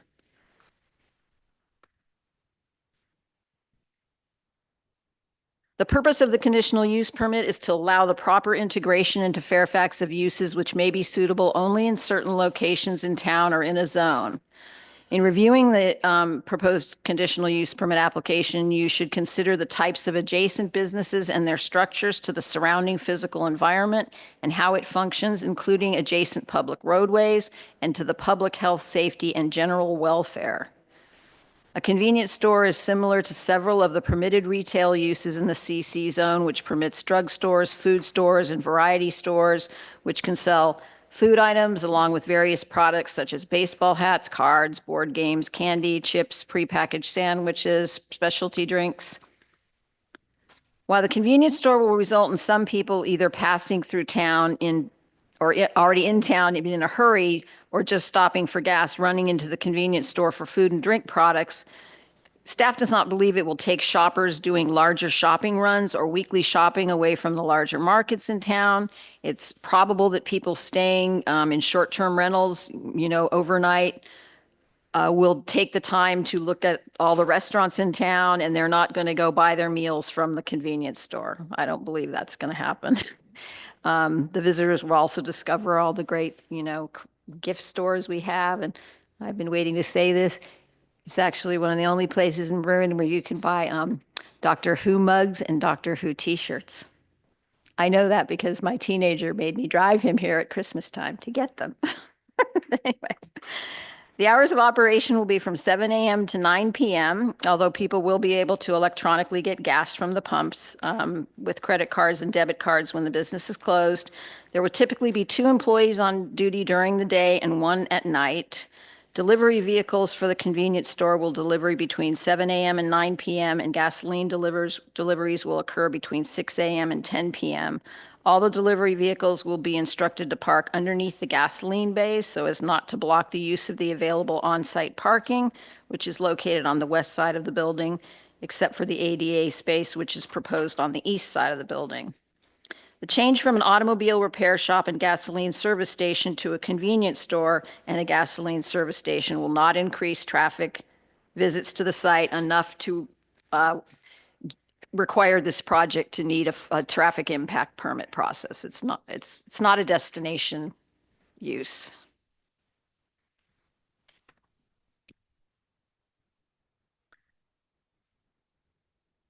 Yeah, so to facilitate the change in use, it does require a design review permit for the changes that are being made. They have to remove the roll-up doors that were used for the automobile repair shop. They're replacing those with windows with brown trim. Staff has already approved the replacement of the one roll-up service door with an ADA compliant front door because that's required by law. 7 down-facing dark sky compliant farmhouse style light fixtures will be installed along the south front and west sides of the building, and they're just replacing light fixtures that are already there now. So they're not new. I mean, they're new fixtures, but the electrical outlets for lights are already there. You can double check that with the applicant, but I'm pretty sure I'm right about that. They also are proposing 3 farmhouse style lights that will be attached to the sign and lean over the sign to light it. So it's external lighting for the sign, which is something that our sign ordinance tries to encourage, that if you want to do any kind of internally illuminated sign, it requires an exception from the Planning Commission. Fairfax has never really supported some neon signs like the one on the theater. That's a historic sign, right? But they have not wanted to start looking like San Francisco. So this complies with the look of downtown that most people are used to seeing. Let's see. We did not receive any comments from any agencies or departments, and no one had recommended any conditions for the project. So we are recommending approval of application 2507 by recommending you adopt resolution 2025-06, setting forth the findings and the conditions for the project approval. And I did want to add one condition. So there is an old smog testing sign there that has been graffitied, and I want to add a condition that they remove that. They want to remove it, but they weren't sure if it was some kind of sanctioned art display or something, but it's not, so it needs to come out. So that would be added as condition 19. And that concludes my report. Thank you. Is the applicant available, and would you like to? Yeah. Questions for staff?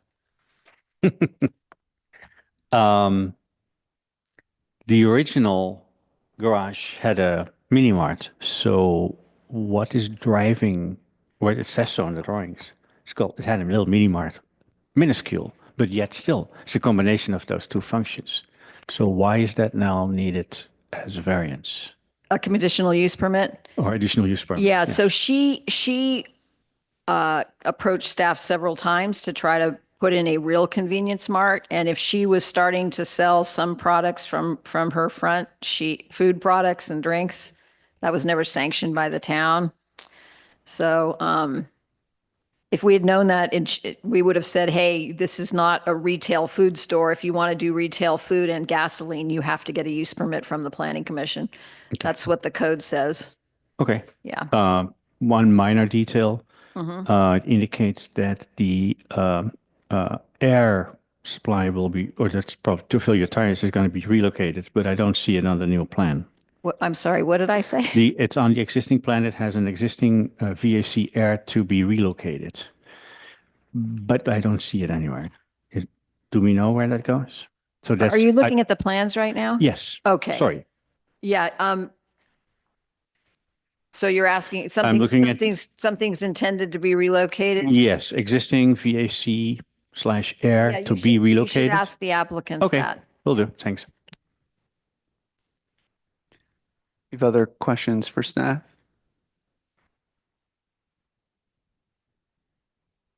Okay. We hear from the applicant now, if you would like.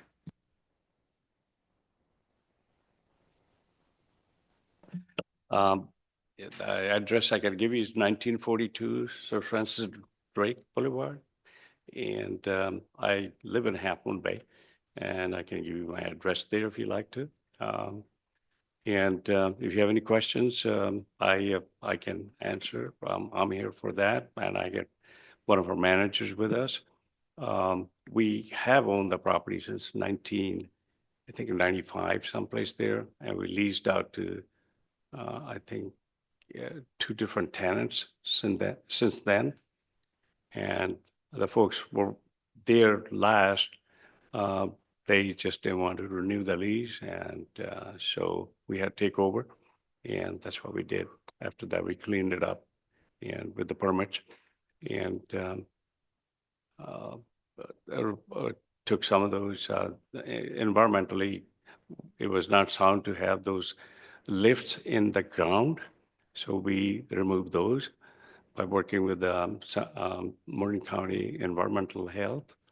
And so that's complete, and we checked the soil for contamination and everything else.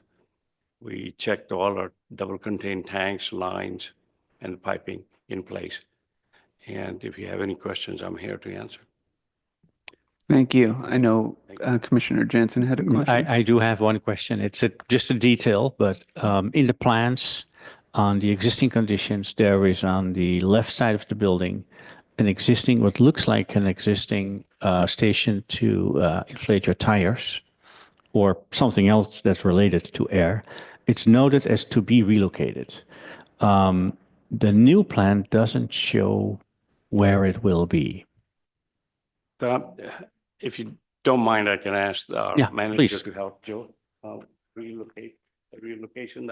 Are you talking? Joe Freitas, the air and water unit will be relocated. If you're facing the building, so I'm kind of bad with directions, but would be on the left side where the current restroom ends. There's the vent pipes there where the vents for the lines to the by facing that, it's over to the side there. There's already a couple of bollards and electrical and water are currently there. We're just waiting for the approval in order to then install, relocate the air and water machine to that location there, which is basically will be free for customers as well. Non-customers at this point as well also use it. So if I understand correctly, it's basically in the same vicinity as where it is now, or not? Because it is, if you're standing in front of the building, it is directly on the left side. Well, you're moving it further away from the building, or? Well, currently there isn't. Currently,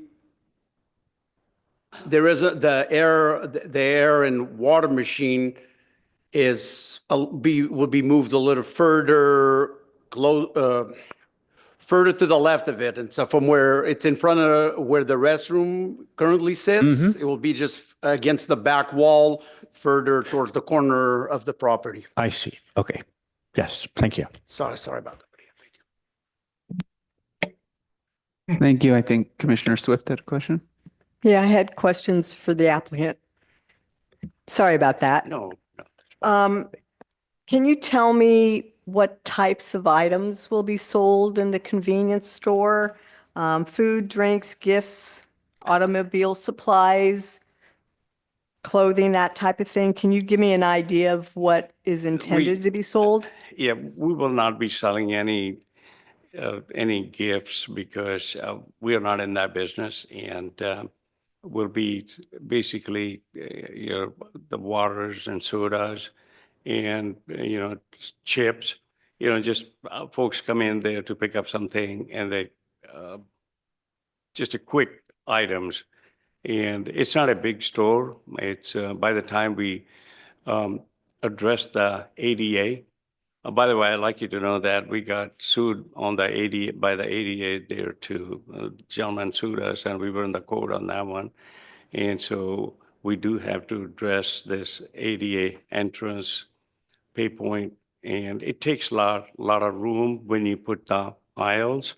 So it's going to be very limited stuff that you see at any place in like a convenience store, but not to the extreme.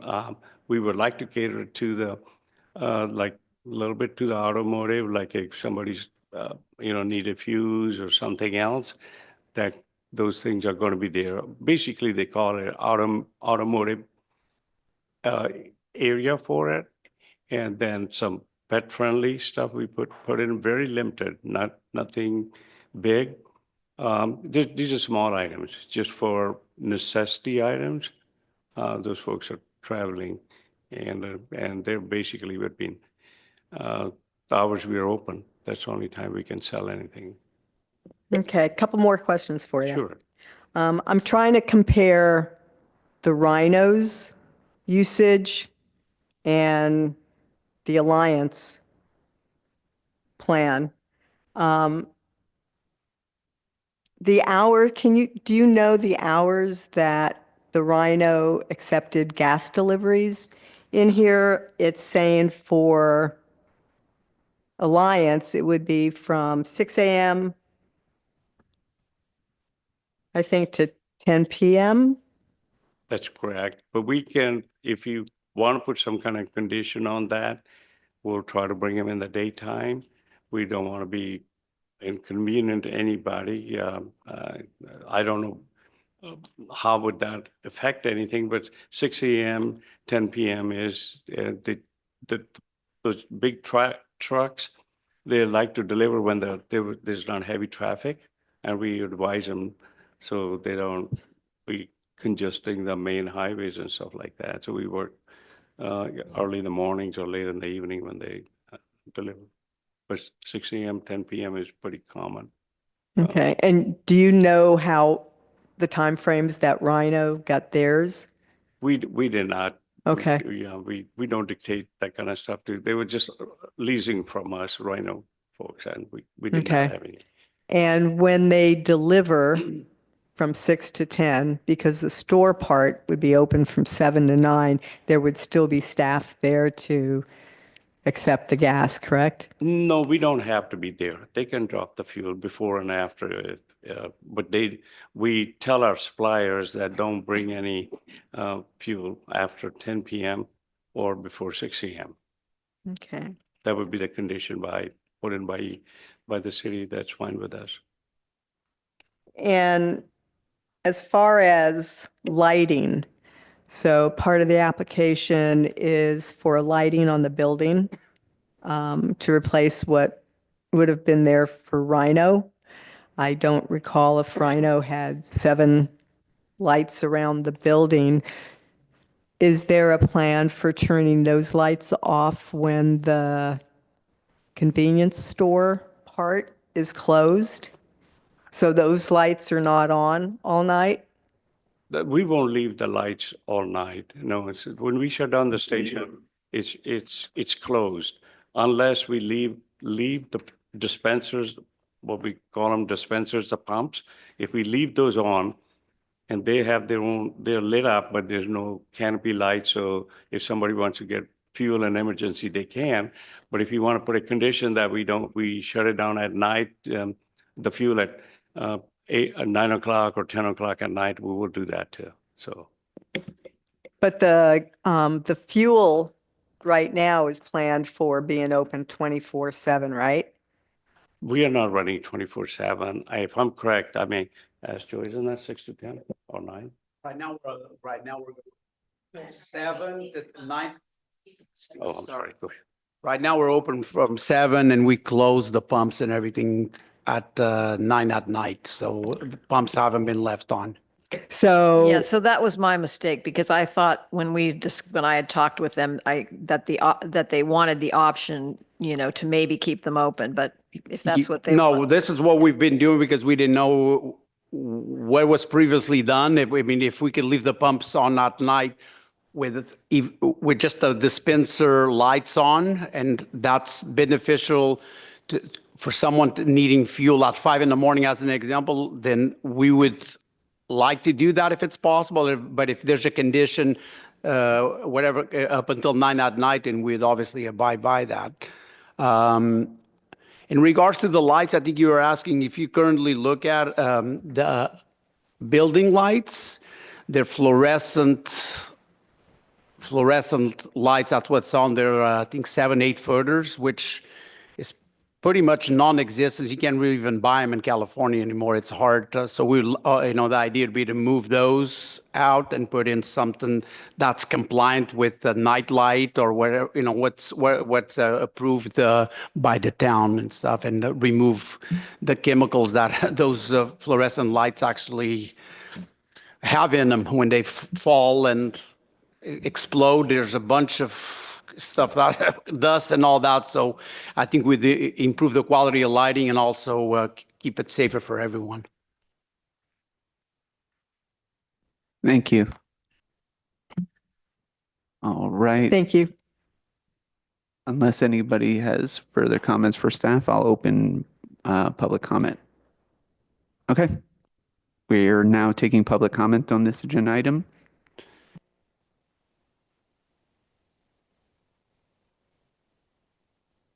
Hi, Todd Greenberg, downtown Fairfax. I would encourage the Planning Commission to keep an open mind about hours for this gas station. Both gas stations provide, I believe, 400 and something thousand dollars worth of gas tax revenue to Fairfax. That gas station is the last stop prior to Point Reyes for anyone headed out to West Marin. And as prices of homes become more and more expensive, when somebody's worked a long day and they're going home and they need to go to work the next day, they might want to or might need to get gas. I don't think it's a big impact. I would ask you to keep an open mind, both in terms of gas tax revenues that the town would benefit from, and for those that live out in West Marin, where it's the last gas for 28 or so miles. I'd also encourage you to get input from the community on this, but I have spoken with the owners, and they seem to be very reasonable people, and I get the idea that they're willing to work with the community if there are any provisional things that need to be put as a condition. Thank you. Thank you. Do we have any other public comment in the room? Any raised hands? I do have one hand online. Okay. Deborah Lee, please go ahead. Hello, Deborah Lee Benson again, Cascade Drive, Fairfax. I would also encourage allowing these pumps to remain open 24/7 with very minimal lighting from the pumps themselves. One concern I have in regards to the convenience store, at present, a lot of people come through town going out west. At present, people come into town, get their gas, and stop at Fairfax Market usually for sandwiches, chips, soft drinks, beer, wine, maybe.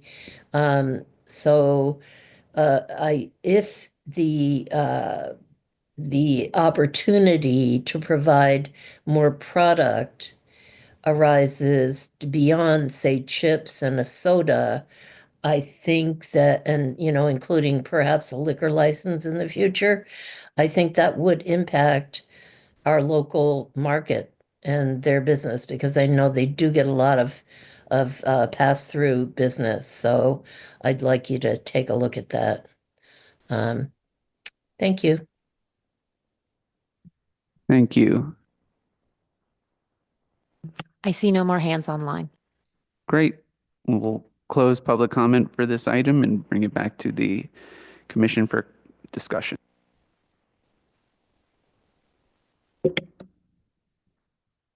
That was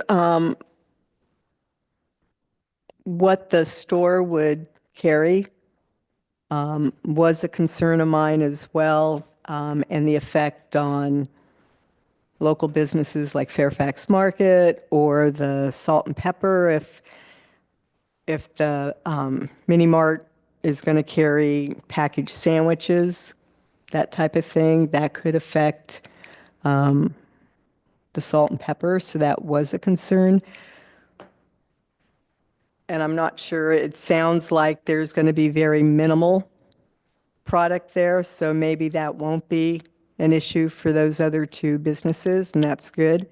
I'm supportive of having that upgraded from the Rhino and still having a gas station there.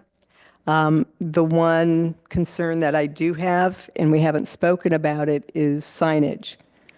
So they're asking for a sign permit for a sign on the roof, a lighted sign, which would require an exception from our sign code. Our sign code says roof signs, no sign or structure shall be painted or erected upon or over the roof or parapet of any building. And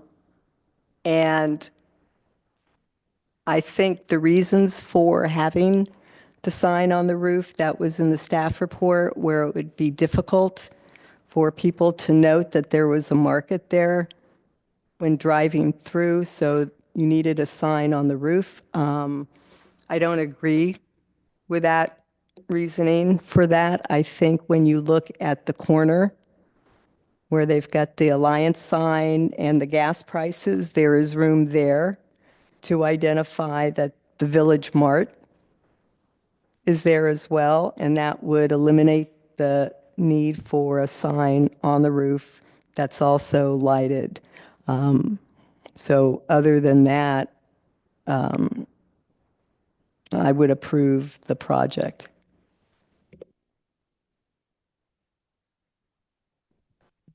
Okay.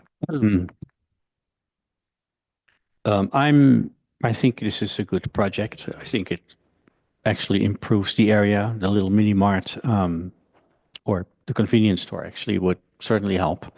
I think the lighting of the building, I think there is attention to that it's all shining down. That does not specifically concern me either. I did ask the question about the air compressor. I think that is actually important. I understand it stays in the back wall of the property. I would like to make that a condition because those things are noisy and it creates awkward traffic circulations if it would be in the front. But I understand that's what the applicant wants to do, so that wouldn't really change it. Regarding the signage, the building is a little funny, right? You couldn't put it on the wall below because you wouldn't see it. So I'd be leaning towards saying okay to that. I understand the concern, but if I look at the proportions, it's not big compared to the building, and it is it's done as least obtrusive but still functional. But that's my opinion. So I'd be in favor of the project with adding one condition about the air compressor. Can I ask another question of the applicant? Yep, is the applicant available? Thank you. Just on the signage, when the mini mart is shut down, right, and so the lights are turned off, does the sign light also go off? When it'll go off that time. So the sign light will also go off, so you won't be able to see the sign for, from sundown to sunup, right? No, we're burning electricity, and I think PG&E is pretty expensive. Sure, so yeah. Even the main sign would be shut down at the same time. Right. And we'll make sure that's done. And I think the point well taken. And the compressor, I can that air compressor, I may address that to you right now. The air compressor those things are required by law, and we have ordered a brand new system. So if there's a noise factor, we can always put a sound wall behind so it does not affect our neighbors in any manner. And we are in touch with our neighbors behind us, and we have a pretty good rapport with them. So we asked them if they have anything that we can address. So we're always willing to do that if there's a problem, please reach out to us and we'll address that, take care of it. Anything else? Yep. I was just going to ask a question of the commissioners because while the staff report said that the gas would be available 24/7, the applicant initially wasn't doing that. They were going with just the same hours as the convenience store was open, so 7 to 9.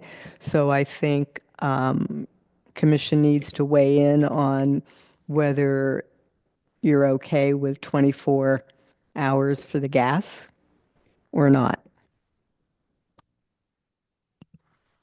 I think it's a good idea because that seems to be a little bit the purpose of this particular gas station. And it's unlikely that it yields an extremely high traffic in any form. It's just a great convenience for anybody who gets stuck. So I think it's a good idea. The illumination, I think, is the only important part, that you don't flood the entire zone all night. But I understand that's not happening. So maybe we need to add a condition regarding that the lights will be turned off after the gas station starts. No, that's not true. Maybe After the store. After the store closes, that's correct. Yeah, and would you mind including language that says that it's the minimum necessary for safety on the site? Because Yes. we don't want, Right. yeah. 1 lumens a square foot. Yeah, I was thinking similarly as well. I don't appreciate, I appreciate the opinion that we should weigh in on it. I, was going to default to the extent that it's not in the permit one way or the other, not mandating in case that there's normally other considerations for store hours, but I'm happy to have a condition that says to the extent that gas is available after mini mart hours, the lighting for the pumps will be reduced to the minimum necessary for safety. I also agree with Commissioner Swift on the Village Mart sign lighting issue.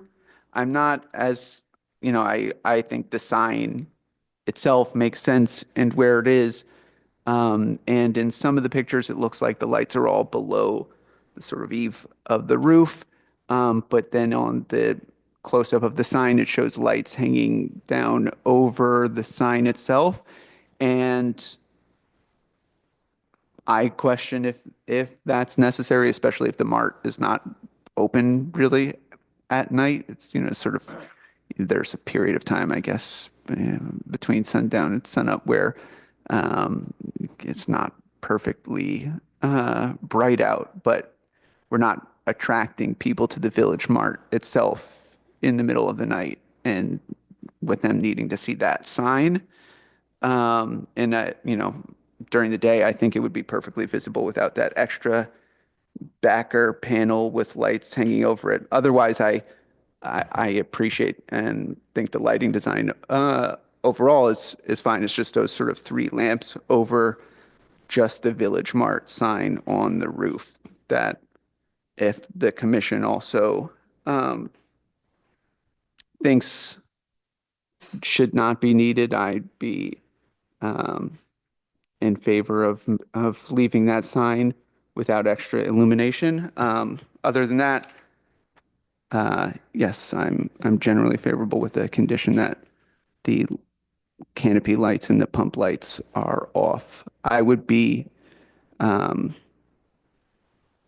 more concerned about what's on sale if the size of the mart is expanding significantly, but there really doesn't look like there's room for much more than chips and a beverage. They have a walk-in freezer for drinks and a coffee stand. So I don't know that there can be much more than packaged goods in there. Could I just ask the applicants a question? Because I want to make sure that I understand and they understand where you're heading with the canopy lights. So do you guys understand that it sounds like where they're heading is that the canopy lights over the pumps would have to be off at night when people are buying gas? And do you think there's going to be enough illumination with the canopy lights off? I thought the canopy lights would maybe, some of them would be turned off, but some of them would stay on for safety. For safety, we can leave half the lights on. Okay. And that would suffice. And not only that, instead of having all the 4 dispenser lights on, we would just leave 1 row closer to our store, and so the folks can get the fuel in the middle of the night, and it'll be safe. And we'll do that.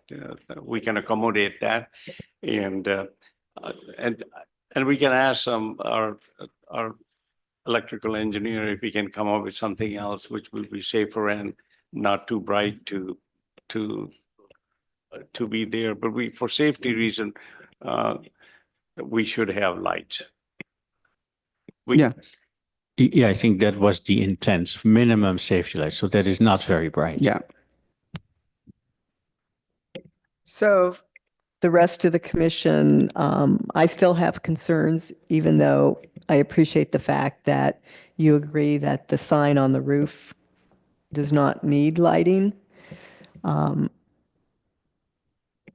Do you feel that that there's a reason for having that sign on the roof at all versus on the corner where it's more visible, where the Alliance sign is?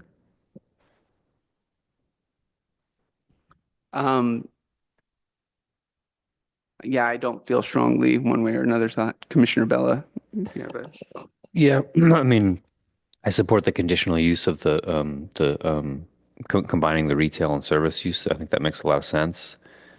Do we actually have any sort of purview over what is sold in the store as on the PC? Is that something that we can control at all, or is it just weighing in on our opinion? That's kind of a legal question, but this is America. And I mean, your code says that food stores are allowed in the central commercial zone. It doesn't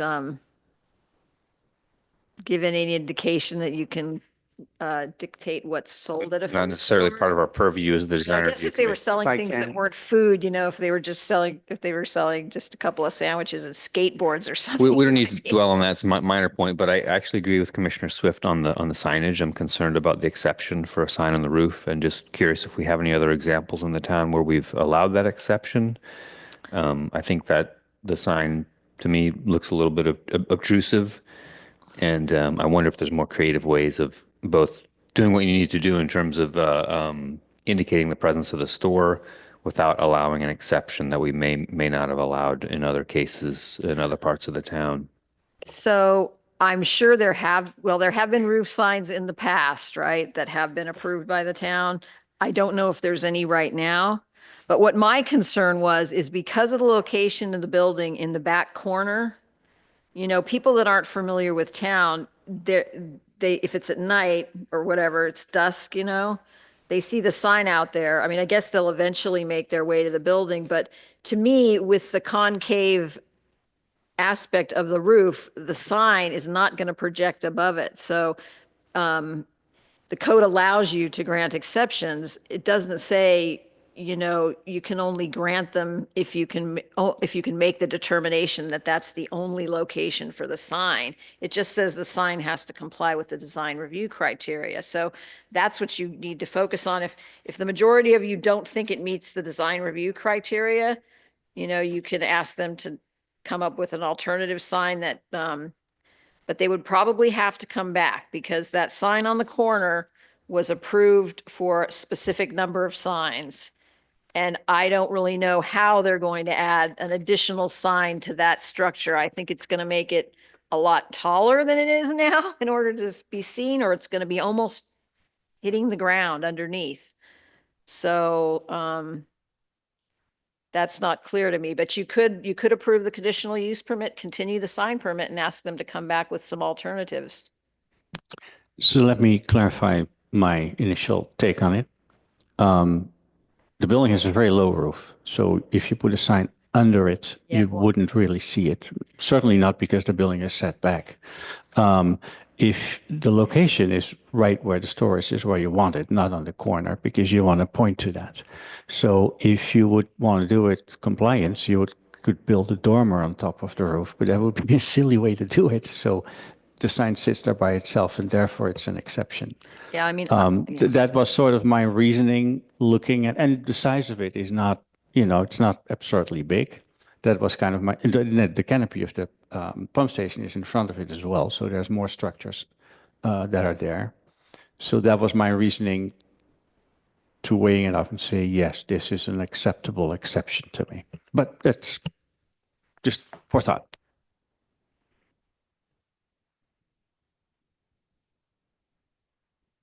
How does the rest of the commission feel about the sign? Yeah, I agree. I mean, the fact that it isn't over the roof line, I don't, I understand it. I guess technically this is a sign on the roof, but for me, the issue is just having a big wavy thing over the top of the whole structure. And, I also agree with Commissioner Jansen that it is a low building. You do want something on there that says this is the mart so that this is actually where it is, where you're parking. You're not walking next door to Manables and saying, hey, why don't you have Lay's? Yeah, I would not otherwise require the sign to move. I'm just really concerned about, but my only issue is just having extra lights up there that could stay on or maybe not necessary. Yeah, I'm also sort of in favor of the sign exception. I think given the sort of form of the roof and that it's not actually exceeding the height of the roof, the highest roof line itself, it seems like an okay exception. On lighting, I guess I hate to keep having questions for the applicant, but is there any way, do you guys know if those overarching lights will extend to a point higher than the highest point of the roof line? Is that something you know by chance? We'll make sure they are not, they do not encroach above the height of the roof. Okay. Or beyond that. And to solve another problem, because see, we can't have those interior lit signs. You do not allow that in this town, I think. That's what we can do is instead of having those two lights on them, maybe we can just put one dim light on the one of those lamps we can use to satisfy your condition. And if you want to put a condition, we just go without the light.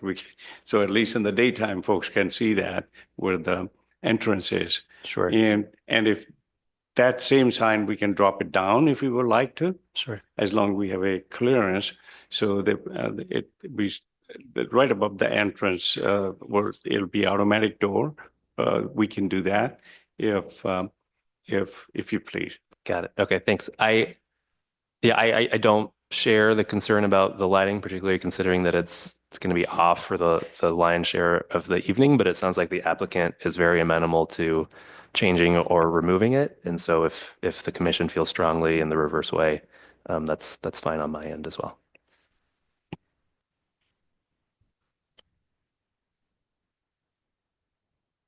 So recapping,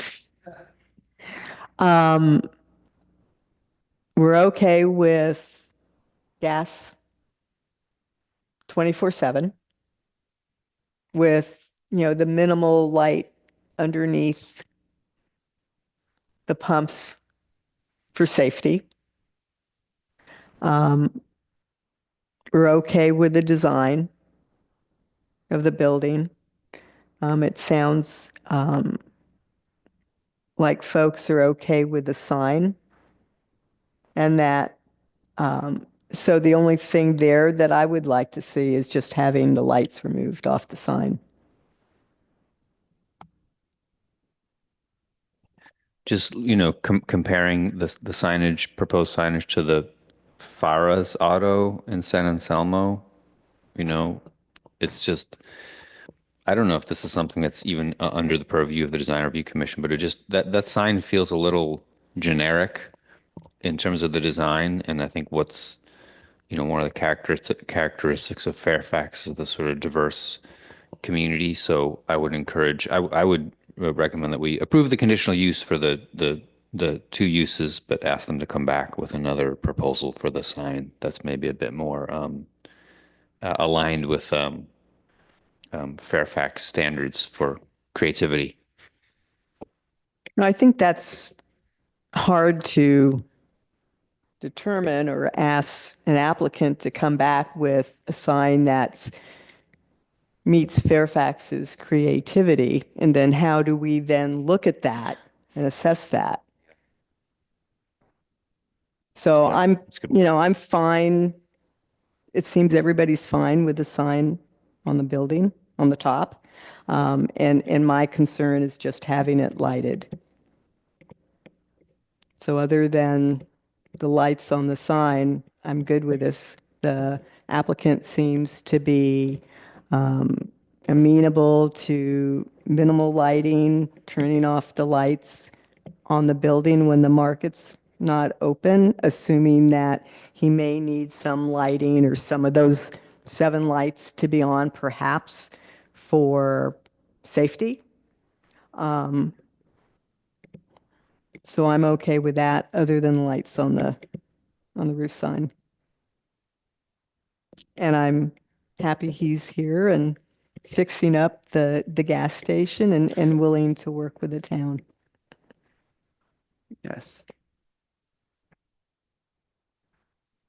So if someone wants to make a motion, I'm happy to add in all the changes we've tracked so far, or make the motion myself. I'll move that we approve resolution number 2025-06, a resolution of the Fairfax Planning Commission approving the use permit, design review permit, and sign permit for the remodel of the existing gasoline service station / automobile repair shop at 1942 Sir Francis Drake Boulevard and conversion to an ADA compliant gasoline service station / convenience store with the following changes. The addition of condition 19 to remove the old smog check sign. A condition 20 that these plans submitted to the town will keep the air and water station in the back corner, generally where it is. And to the extent that the gas sale continues after the store hours, that the station will continue to use the minimum necessary lighting for the safety of those using the station, and with the final condition that the sign on the roof not have any extra overhead lighting. And just for clarity on that, by extra overhead, do you mean none at all, right? Correct, yeah. Got it. No sign-specific overhead. One minor modification. So the air and water supply remains to the rear of the parcel, not necessarily where it is next to the building. They doesn't matter where. It doesn't have to be the Yeah. same location, but not in the front of the parcel. Right, the rear of the parcel on the west side of the building where it is now. And looking at the existing draft of the reso in the second whereas, it talks about the applicant is not proposing to stay open 24 hours per day. Do we want to, It sounds like that's changed, so you should. we should change, but it's talking 24 hours a day, but we've got to remember that it's a store and gas station part. So if he wants to have the gas station aspect 24/7, that's fine. And then the store is separate with its hours of 7 to 9. It's just confusing where it talks about not operating 24/7, but it doesn't really delineate between the two uses. Maybe I could make the following inline suggestion. So that sentence under the paragraph 2 of the findings on the fourth recital, we say, and the applicant is not proposing, instead of to stay open 24 hours, we say to operate the convenience store retail use 24 hours per day. And then number 9 on page 3, if we could just change the planters to planting areas to make it clear that the condition is to keep the planting areas along the street sides in good condition. And they were called out on the plans as planted areas or planting areas. So long as that makes sense for staff, I'm happy to accept that addition to the motion. I'll second. Motion Pfeffer, second Jansen. I think we can voice vote on this one. All in favor of the motion? Yes. Yes. Yes. Yes. No. Thank you. That is yes, Pfeffer, Jansen, Petroni, Swift, no, Bela. Motion approved. The applicant should note that there is a 10-day appeal process. Information on the appeals can be obtained from the town staff. Thank you. Thank you.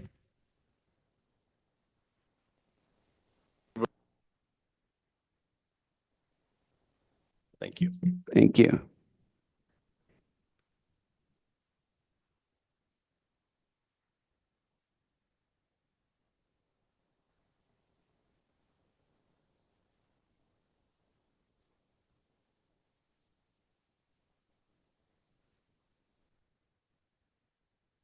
Chair, Yep, may I sorry, move, do may we I move want for a a 5 5-minute break? Oh. Yep. Okay, the meeting is going to take a 5-minute recess. We'll be back at 9:30. Excellent. All right, we will continue tonight's meeting with agenda item 3. Can we add the staff report, please? Yeah, so the applicant is requesting CUP to operate a massage and other healing arts classes from 2 rooms of the existing Fairfax Community Church building. No modifications are being proposed to the building to accommodate the periodic use of spaces by the school, and there's on-site storage available to store their equipment. I really think this is actually the 3 uses that can really work well from this site because they can work around each other. The school runs during the day. The other school, massage school, has said that they are willing to work so that, the parking lot doesn't get overcrowded and traffic problems don't happen. So we're recommending approval, and I was able to make the findings, but I did have a little bit of difficulty with the one that says you have to make that it complies with the general plan and the zoning because it's zoned for multiple family residential, but it's an existing church, right? So I think I did pretty well on those findings because the use fits in with the use of the property as it exists now, right? But it doesn't necessarily comply with the zoning or the general plan. So we're recommending approval, subject to the conditions contained in the Resolution 2025-07. That would conclude my report. Thank you. We have questions for staff. Just really quickly, the staff report makes mention of a 3 complaint threshold on parking as to sort of warrant staff reconsidering bringing it back up to us. I was just curious, is that an established town policy or where does that come It's from? an established town condition for other businesses, mostly noise complaints, Okay. right? Where we get repeated noise complaints from the same household. Sure. Different members of the same family in the same household. So it's Right. become a standard way to deal with that. Right. No, I'm just asking It's not- 3 for parking specifically, which is a hot button topic. It seems like a low bar. And so I'm just curious as to why 3 is the number. If that's I don't know why they originally decided on Okay. 3, but they thought that, if you get 3 unrelated people Sure. that have an issue with it, that's enough to warrant revisiting the use permit. got it. Okay. Yeah. Thank you.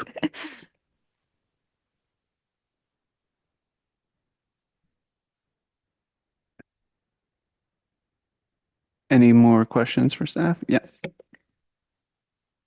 had a question about, I think you mentioned 2 rooms and when I look at attachment B, it says the applicant hopes to rent a single room. Can you clarify that? Oh. So you're saying the applicant's written, I was led to believe that the rental would be of the let me look at the site plan so I don't call the rooms the wrong thing.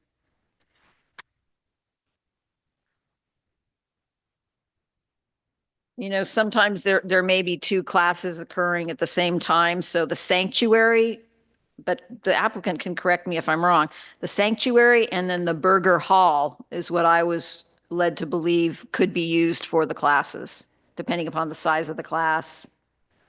So I would check that out with the applicant. And the storage is going to be in the front of the chapel in the area called the library, I believe. So, I don't know, it's a little small room right by the entrance. Yep.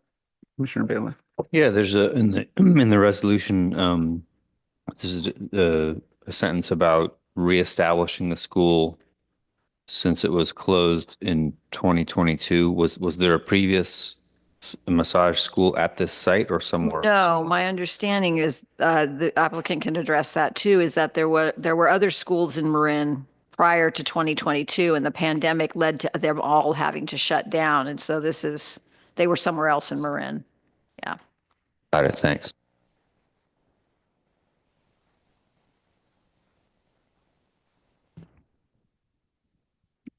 Anyone else before we open public or ask the applicant to come up?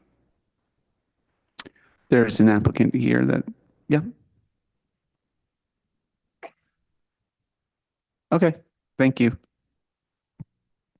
I think as a representative of the church, I am mainly the applicant. I'm Lynn Bauer, and I'm representing Fairfax Community Church. I'm the council chair and have been working with Mr. Noble here, who is hoping to be able to start the massage school using those 2 rooms in our facility.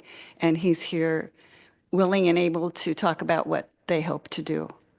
So basically, we're hoping that this will be an easy decision for you. It seems to us it's a benefit to both the church and to the school and to the community. There's really almost no downside that we can see. The traffic situation really won't change appreciably from what's already happening at the church. We have lots going on, as you know, if you're here, and if you've been here for any amount of time. We're really kind of a community center as well as a lovely, sweet, progressive community church. We've been here for over 100 years, and from the beginning, it was the vision was to have a community church open to the community and able to serve in many, many ways. So we're very excited about the possibility of having the massage school there. We've had several meetings, and their vision is similar to ours, their aspirations and ideals, and it seems like a really good fit. And as you may or may not know, we've had the church has had some real financial crises in the last few years, partly the pandemic, and also we lost a large renter that left us with about a $40,000 gap that we needed to fill. And we were actually in danger of losing the church. And that would be a loss not just to the congregation, but I think to the whole community. So this would really help us get into a place of real sustainability, not just kind of hanging on. So I'm open for any questions or concerns. I had just one question. So I know the plan right now, everyone is flexible and happy to work together to accommodate the multiple uses of the church.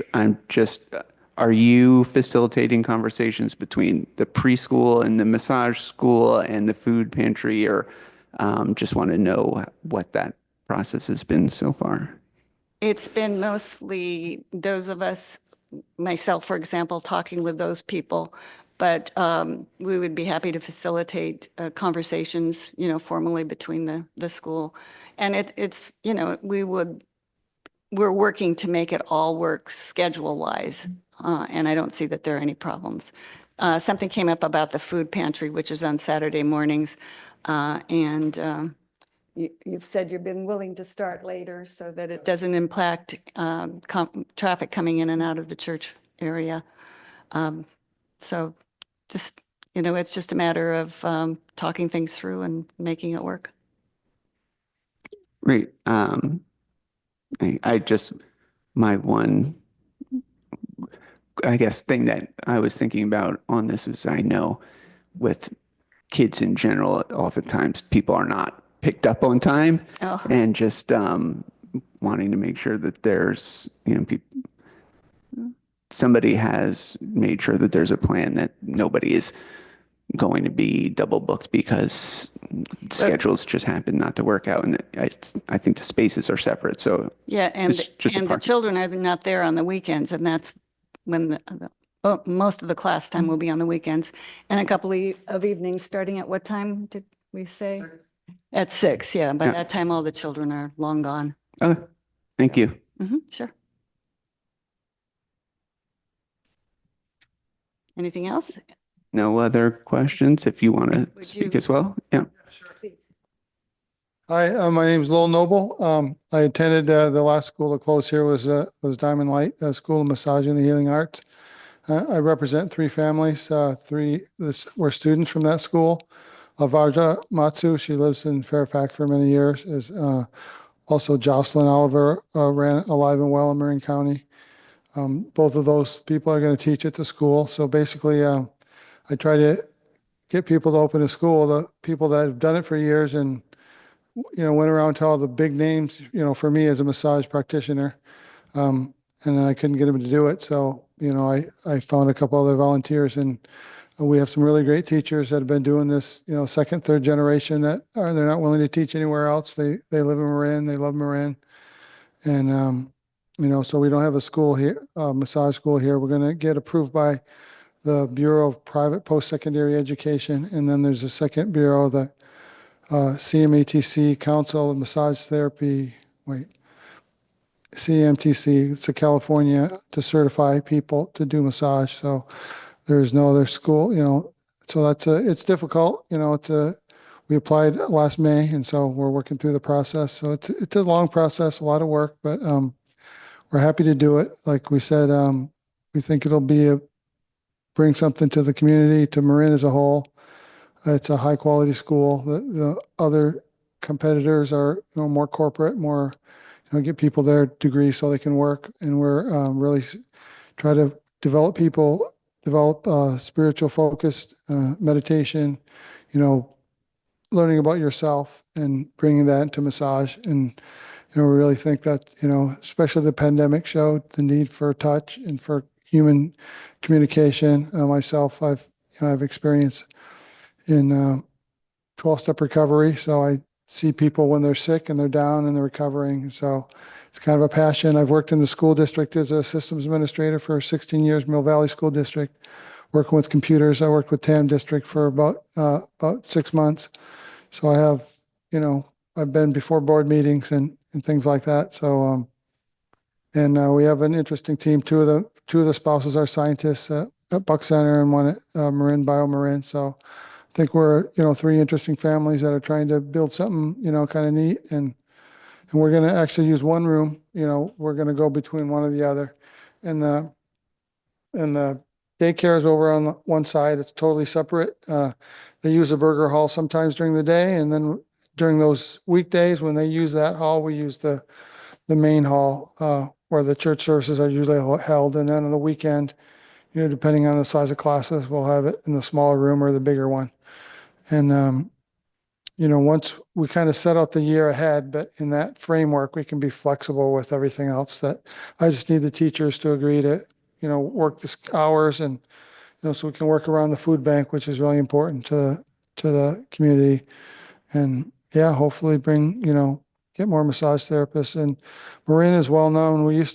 I attended that school for years because I was working as a computer guy and just doing part-time. So I met all kinds of people from around the world that came because Marin has a reputation as being, the center of massage therapy, and especially this type of a heart-centered kind of holistic work. So we hope to, bring lots of exciting. I have lots of great people from Australia, Angelis, famous people in my circles, that are coming to teach. So I'm really excited about it and hoping we can, get it going at the Fairfax Church. So thanks.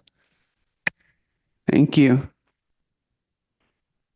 Anybody have questions for Mr. Noble?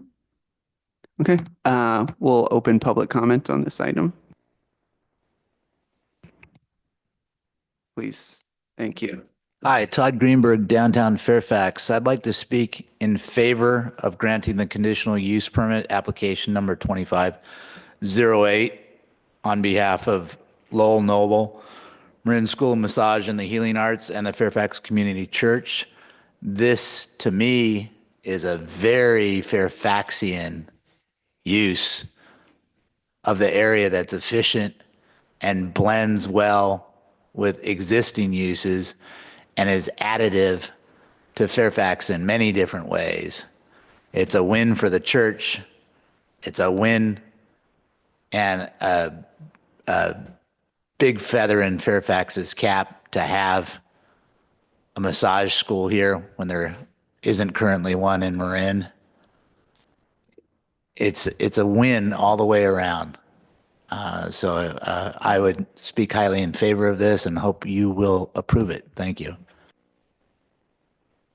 Thank you. Not seeing anyone else in the room. Is there anyone on Zoom? I do have a hand on Zoom. Okay. Pamela, please go ahead. Good evening. This is Pamela Meggs. I know many of you, but I actually am a graduate of the Diamond Light School, where Vajra was the main teacher and I think owner of the school. This is such an amazing quality of massage teaching that probably can't be found. Maybe, I don't know, but I would really support this project. It's part of health and healing, and it fits so well into Fairfax. Thank you. Thank you. I have no other hands online. All right. I'll close public comment and bring it back to the commission for discussion. I can make a motion. I'm in favor of this for the reasons that the public expressed. The only thing that I would do is add a condition to the resolution that the hours that the school has do not conflict. We've talked about that, and the massage school and the church plan on doing that so that the hours don't conflict. But we have, in the was mentioned, the food pantry where you have kind of a drive-through aspect to that. So I think it's just good to have that as a condition in the reso. So that's clear. I expect that there won't be any issues with that, but I think it's good to have it in the reso. And with that, I wholeheartedly support this as well. Yeah, just wanted to say, or thank Mr. Greenberg for your comments and introducing the term a Fairfaxian use. I'm hoping we can build that into our objective design standard criteria, actually, because I think it's a cool term. And I actually think that maybe this is not relevant. The previous sign to me was not a Fairfaxian use. So I wish I could have articulated it that well. Anyhow, this sounds like a great, wonderful project and totally aligned with Fairfax values.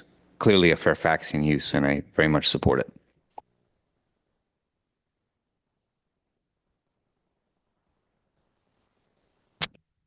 Okay, then I'm ready to move.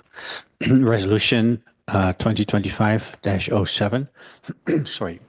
Approving a conditional use permit to allow operation of the Marine School of Massage and Healing Arts from the Fairfax Community Church building at 2398 Sir Francis Drake Boulevard, with one addition, or one condition, I should say, and that is to make sure that the operation of the school and the massage studio do not conflict with each other or overlap with each other. A second. I'll proceed with another voice vote in favor of approving the motion. Yep. Motion, Jansen, second, Swift, and voice vote in favor. Aye. Aye. Aye. Aye. Aye. All in favor, the motion passes. Thank you very much. It's approved, and for the applicant and the public, there is an appeals process. The window is open for 10 days, and more information on appeals can be obtained from the town staff. Thank you.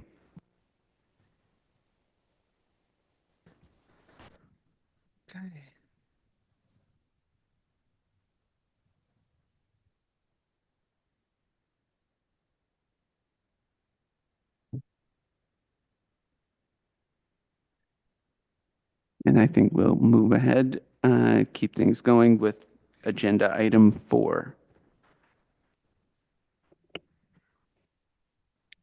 Okay, this item is we advertise this as a public hearing. We put it in our newsletter a couple of times. We figured there might be a little bit of interest based on the fact that it includes a safety element and has fire and flooding and natural disaster implications. So we got a few people to show up, but it's apparently not. I mean, it's kind of wonky, so maybe it doesn't really resonate with the public as much as we would think. But it's anyway, it was advertised as a public hearing. And so I am going to turn it over to Andrew Hill, our general plan consultant, to kind of walk us through what is being proposed. And this was originally brought to the commission back in October as a study session. And then we brought it back in February, but it was a really packed agenda, so we really didn't get a chance to talk to it. And so then this is kind of another attempt to kind of get it in front of the planning commission to try to move it forward.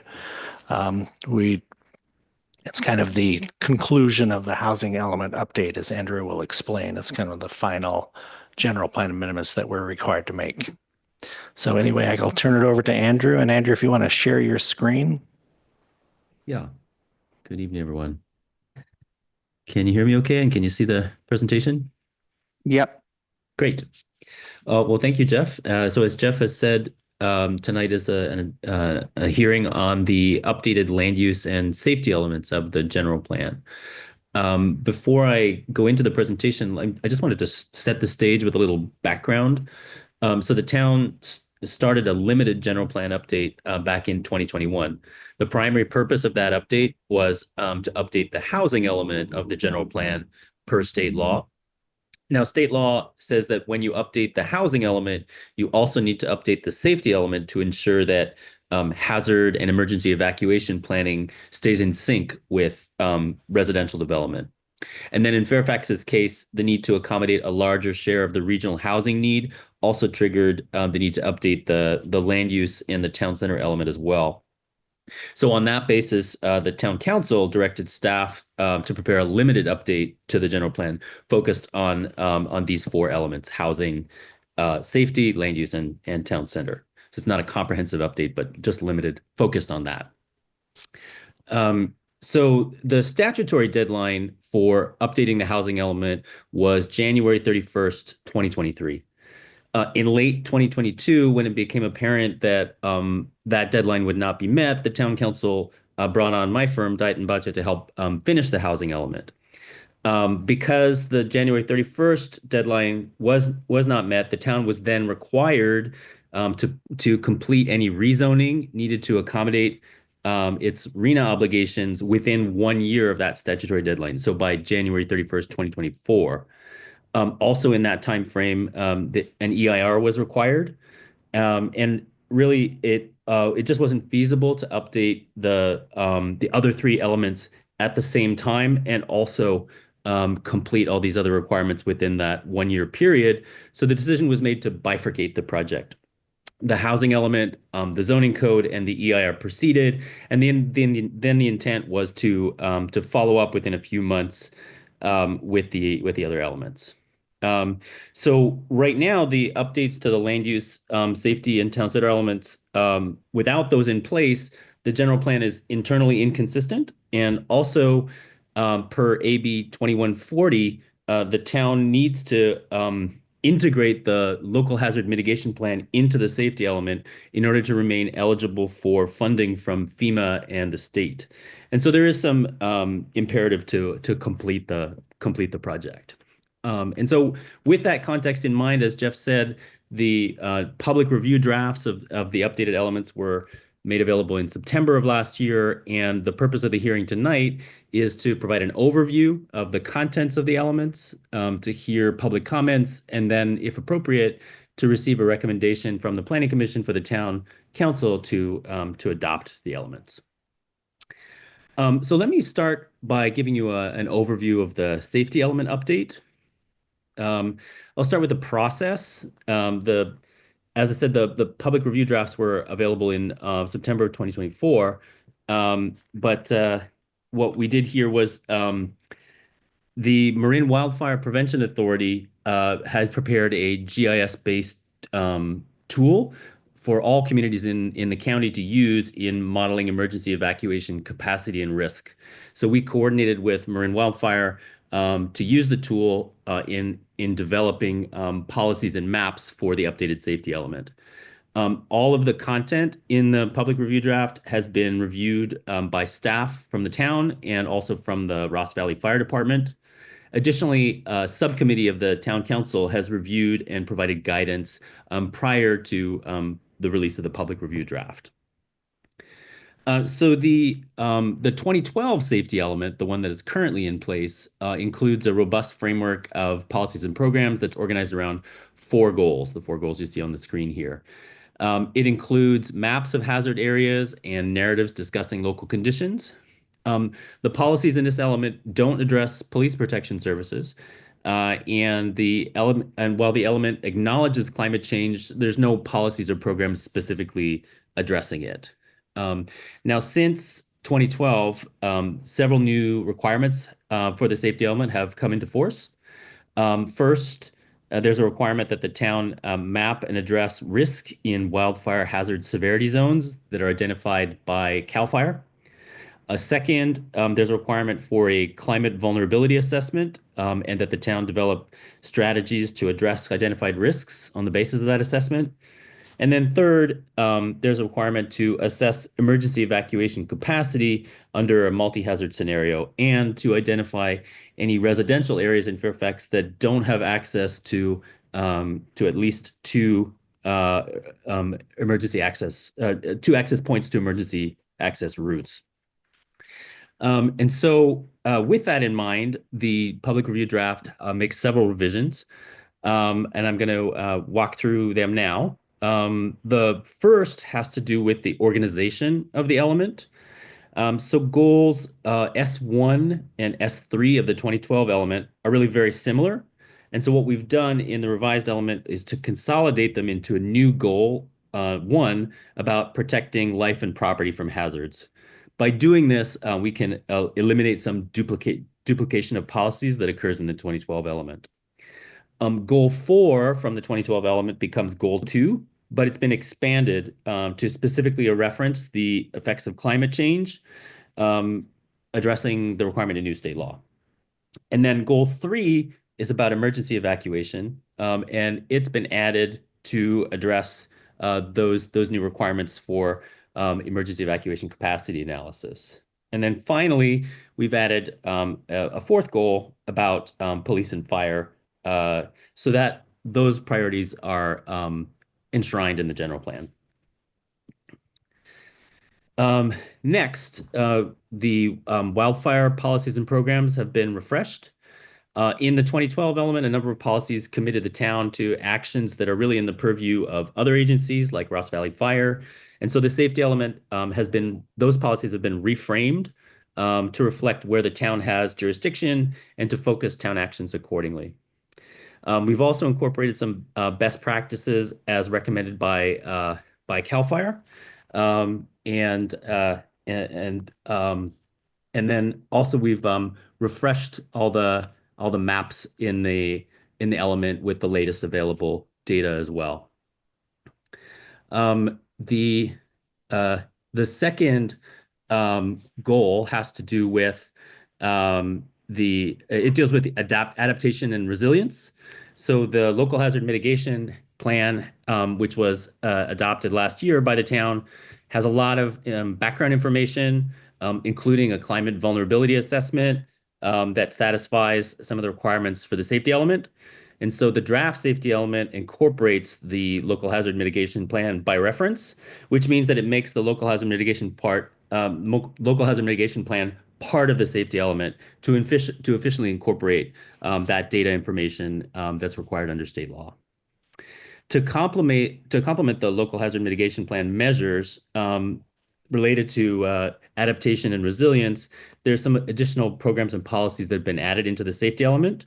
For example, planning for backup power to allow for continued operation of critical facilities following a disaster, preparing a prioritized list of roadway and retaining wall stabilization projects for a future CIP, and partnering with the Ross Valley Fire Department to promote Firewise communities and neighborhood response group formation. And then, as I mentioned, we've added a new goal for emergency preparedness and response to meet the new requirements for evacuation capacity. Marine Wildfire Prevention Authority has developed that scenario planning tool that I mentioned to help jurisdictions with this analysis needed to inform evacuation policies. And so that tool helped to evaluate evacuation difficulty in different parts of the town based on the presence of fire fuel, steep slopes, and heavy vegetation. It also considered roadway conditions, so slope, and traffic volumes and conditions, and then communications difficulty as well. So cell phone service and a low percentage of subscriptions to Alert Marin registrations and a number of seniors, for example, all contribute to communications difficulty. So what we did then was to produce an aggregate evacuation difficulty map based on that identifies priority areas and pinch points to inform policies. And you can see it here. This map shows the results. The most difficult to evacuate areas are places with steep topography and winding roads, and they're shown on the map in red. Based on the findings of this analysis, the policies and programs really focus on physical interventions and also coordination activities.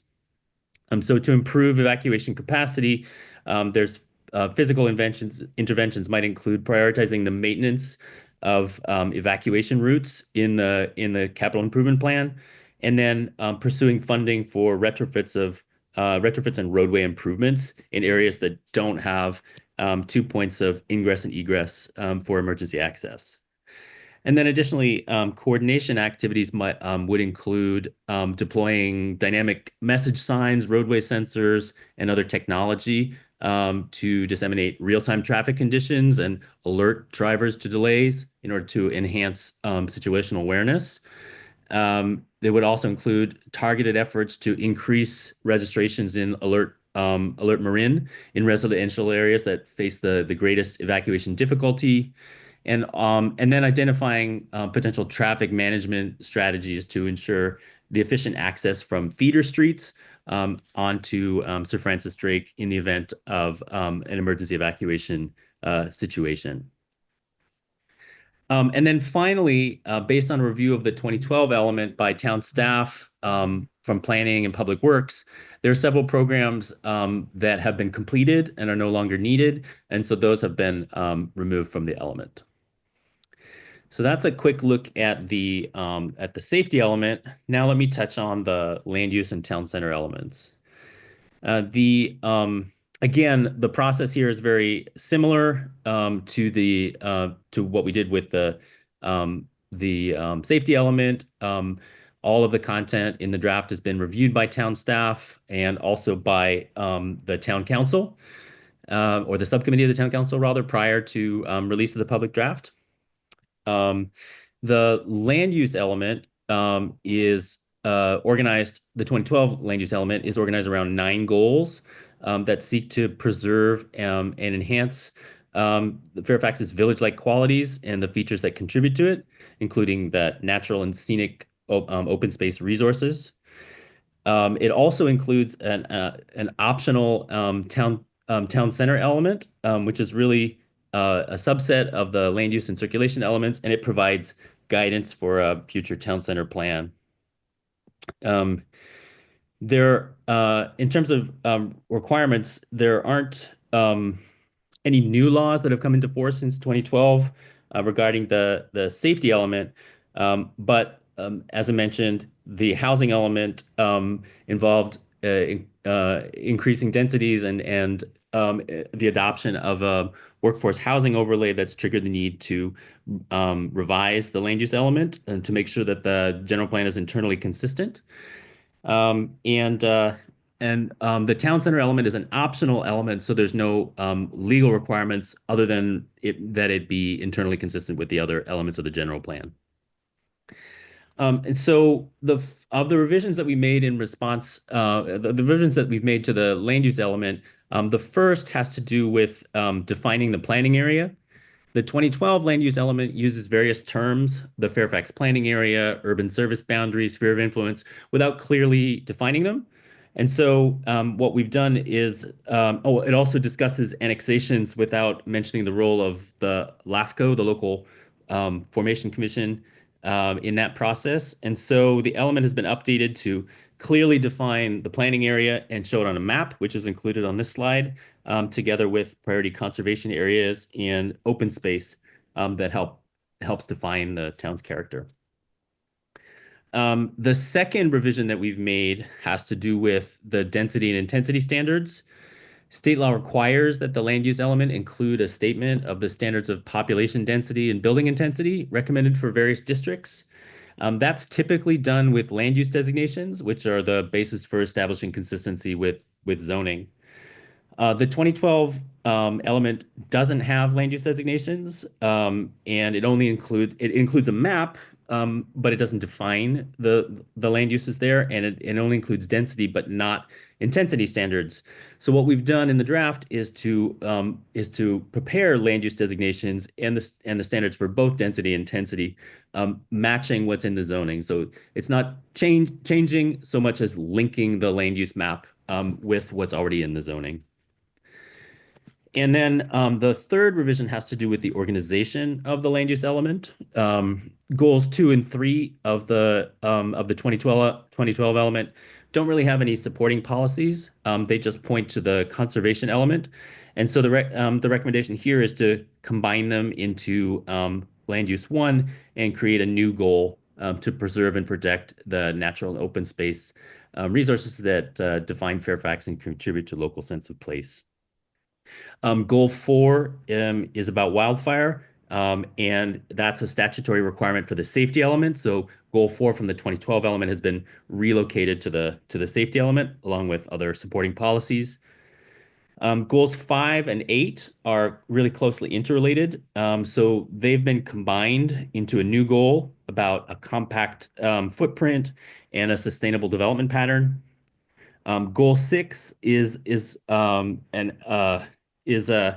a policy, not a goal, because it describes something that the town should do on an ongoing basis rather than a desired end state. And then goals 7 and 9 have been preserved but renumbered.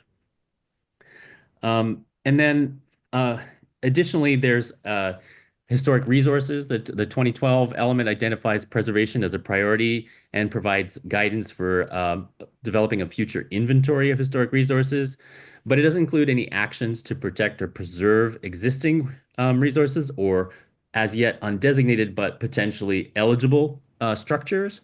And so the revised element includes some new policies and programs to specifically identify historic and potentially historic resources based on a search of the state historic records database, and also include some actions for establishing a process for evaluating and protecting resources going forward. And then finally, the town center element. This is currently a standalone chapter in the 2012 general plan. It provides goals and policies in order to guide the preparation of a future town center plan. Picking up on this policy or this aspect, there's a program in the housing element, program 1A, which calls for the town to prepare and adopt a town center plan by the end of 2026. Now, when that plan is in place, there won't be a need for the town center element anymore. Additionally, the current town center element duplicates a number of policies that are in the land use element. And then there's some other policies that are currently in the 2012 town center element that relate to height and development standards that conflict with the housing element and new state law. And so the revised land use element includes a new goal for the town center, and it relocates policies and programs from the town center element into the land use element under that new goal. There's a very specific program, quite detailed. It's in the updated land use element that encapsulates the direction from the town center element to guide the preparation of that future town center plan. The number is here.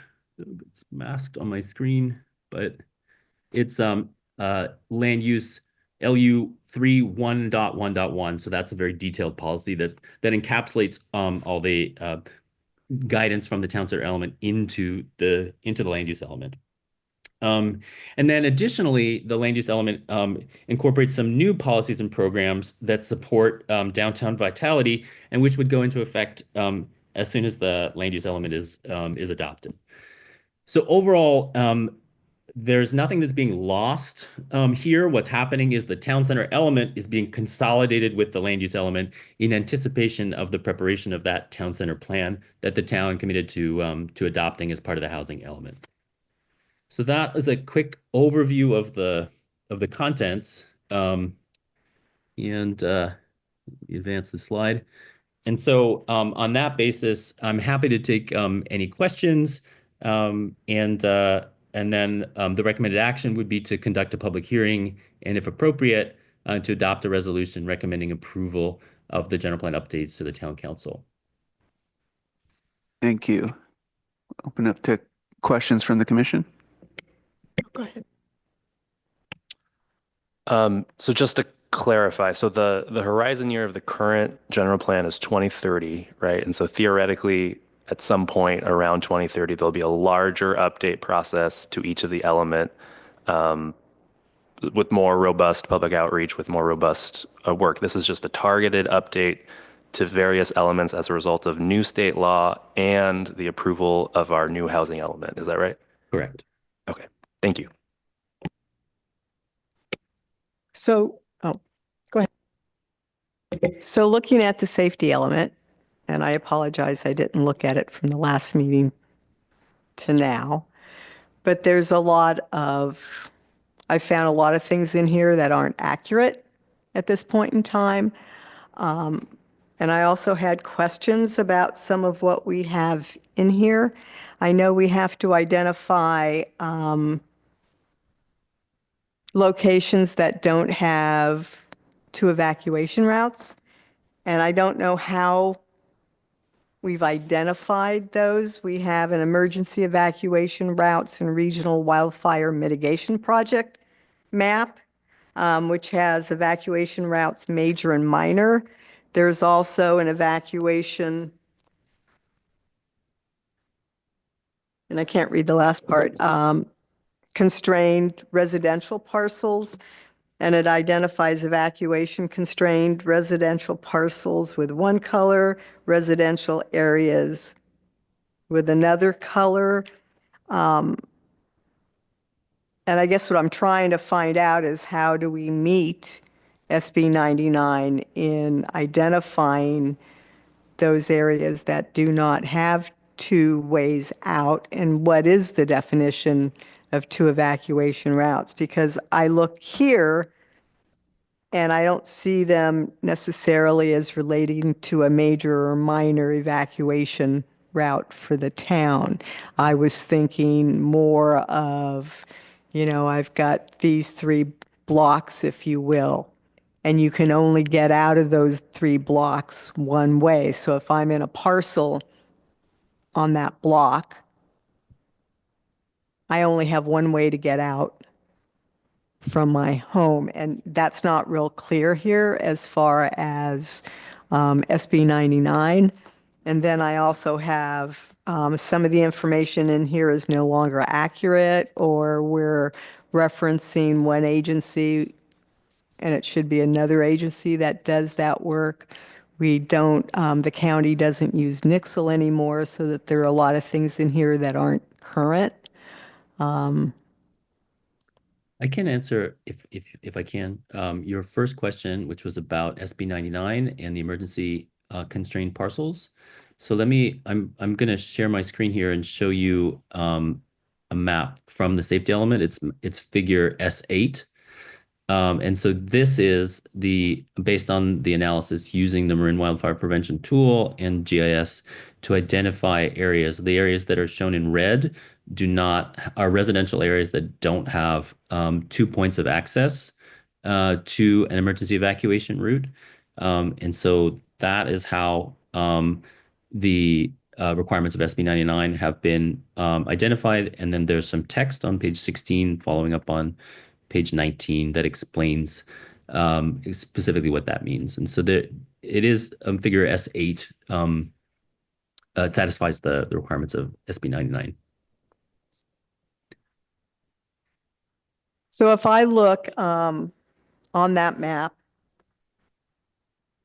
And the yellow areas are residential areas that, if you could just repeat what the yellow represents. Yeah, the yellow are residential areas that those parcels do have 2 points of access to an emergency evacuation route.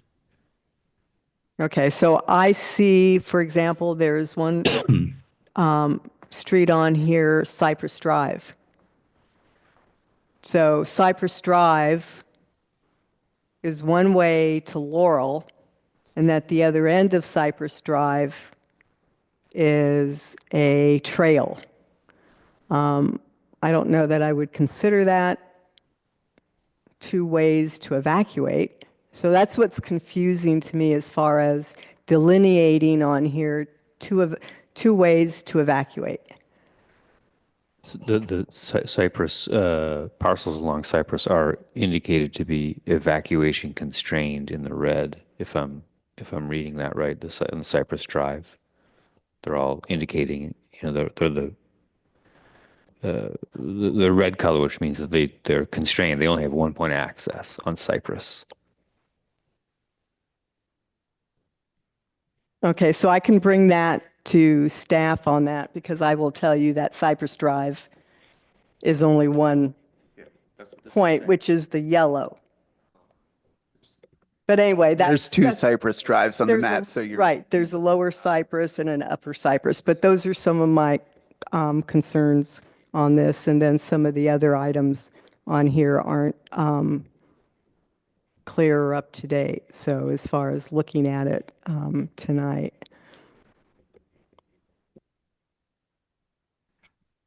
While we're on this topic, I guess I just had a related question. And does street width get factored into this evacuation route? Because, some of the streets, it's hard to imagine a fire engine getting through without hitting cars, and some you've super wide. Yeah, there are several factors that went into that analysis. Roadway dimensions, also the topography, the volume of traffic on the roadways. Those are several factors that go into the evaluation of evacuation difficulty. Great, thank you. Do we have other questions generally now? Yeah. I have a few. Historic preservation. This was mentioned in your presentation. I had flagged it in the text here as well. So if I read the text, the revision of it, I still don't understand what the action is. It's a lot of beautiful words, but it's and it references for new implementation oriented actions. Can you clarify where this is going? And Sure. Let me pull that up. It's page 9.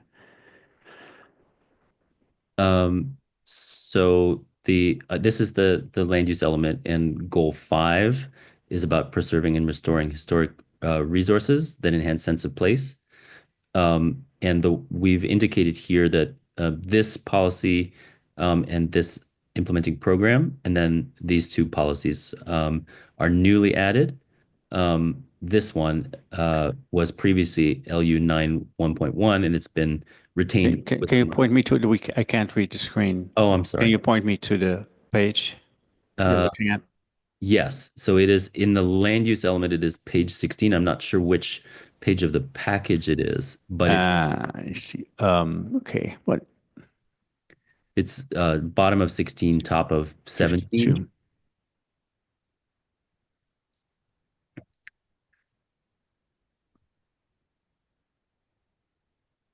So it's the end of the land use element right before the Right. 51 of the the PDF. green memorandum page, if helps you find it.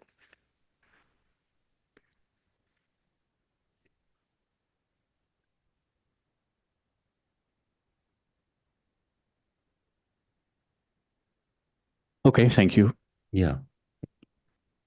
That was one.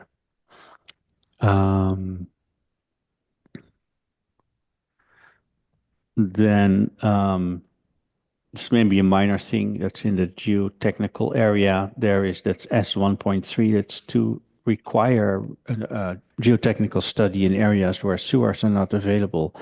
I think any septic system would need to require all that. So that's just a superabundance, or is there something special going on? No, I think so.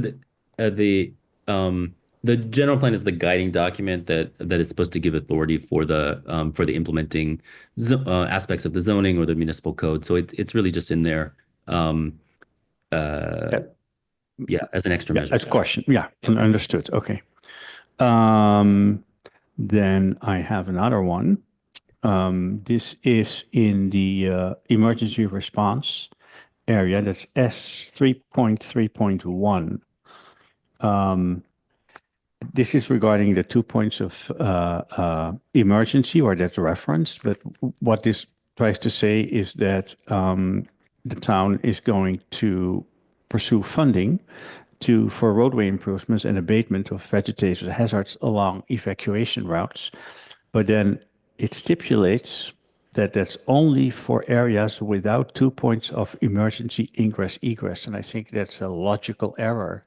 If your drainage is clogged, you can't solve it by cleaning your sink. So yes, I mean, this would be required for all roadways, right, not only the most constrained ones. Because then, right, the focus would be wrong. So I would recommend to just simply strike that. It's for all your exit routes. Okay, I can provide a little context for why that's there. Okay. You're right. It's not meant to say that the town will only pursue funding for those projects, but this is actually a policy that CAL FIRE recommends communities include in their safety element, because they're anticipating that in the future funding will become available from the state, specifically for evacuation constrained areas. Areas that don't have 2 points of access to an emergency evacuation route. So the point of this program was to have it in the general plan. So if and when funding from the state becomes available, you can point to it in support of a grant application. But if you think that the wording needs to be clarified so that it states an exclusion, right? This makes it only available for only those areas. And I think you might want to reword it so it can be applied to any constrained location. Yeah. Because otherwise, legally, you limit yourself to, you can only do it if there's no 2 points of access. And that's probably not what you mean. Right. Suggestion or question. Then on S3.9, this is the emergency warning system. And then you give an example of Alert Marin and Nixle. The county has publicly declared they will not support Nixle anymore. So that probably shouldn't be in there. Mm-hmm. Well, it can be reworded so it still allows the local jurisdictions to use it. So we would use it, but the county isn't using Nixle. So those are some of the... No, this talks about countywide alert systems. So Right. They won't work. They won't use it, but Right. we do want to reference it for use locally. I would seriously doubt that. No, Because then you're going to do a shadow system, which the county no longer No, the supports. county of Marin won't issue Nixle anymore. They'll just use Alert Marin. But that doesn't preclude local jurisdictions from continuing to use Nixle. It's only the county OEM that will no longer use Nixle. It's worse. What it states is the county-wide system. And so Nixle is not one of them. We can still use it locally. It could but- just simply yeah. say, i.e. Alert Marin, and then Nixle could just be deleted. Then it wouldn't limit you to Alert Marin. That's could be just an example. If you're just trying to make the text accurate. It's a text edit. Yeah, it's just because it states to use the county-wide alert system, and Nixle is not one of them. That's all it is. You can reword it any way you want, and you can use any kind of system, but it would point you in the wrong direction. Those were just a couple of things that I noticed in the text. There's maybe one more, actually. There's one reference that's wrong, since we're going through that. maybe I'll bring it up right away. That is the, I think this is mentioned in the text itself under the land use element. And it talks about the designations that the desired land uses in each designation as shown on map LU1.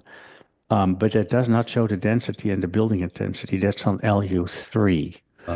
Maybe want to take a look at that. But so this is in the text leading up to the elements, page 7. Okay, thank you. Thank you. Okay, other questions for staff or? Yeah, a question. So just wanted to clarify the relationship between the proposed town center plan and the land use element update. So I think what I understand is that the former town center element has now been integrated into the broader land use planning framework, but then it stipulates the creation of a town center plan. And maybe this is a question for staff too. So if we then approve this, what is the process whereby that town center plan gets created that's stipulated in this effort? Has there been any thinking about what that process looks like to create the town center plan?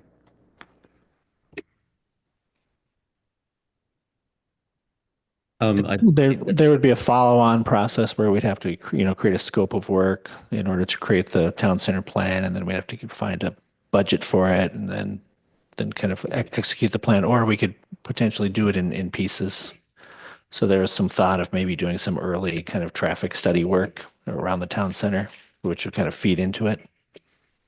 And then just follow-up question. So in the previous land use element, the town center plan was an optional piece, but now having been integrated into the broader land use framework, is it now sort of something that we're required to do, given that it's now been integrated into our general land use update? Yeah, it's specifically a program that's in the housing element right now.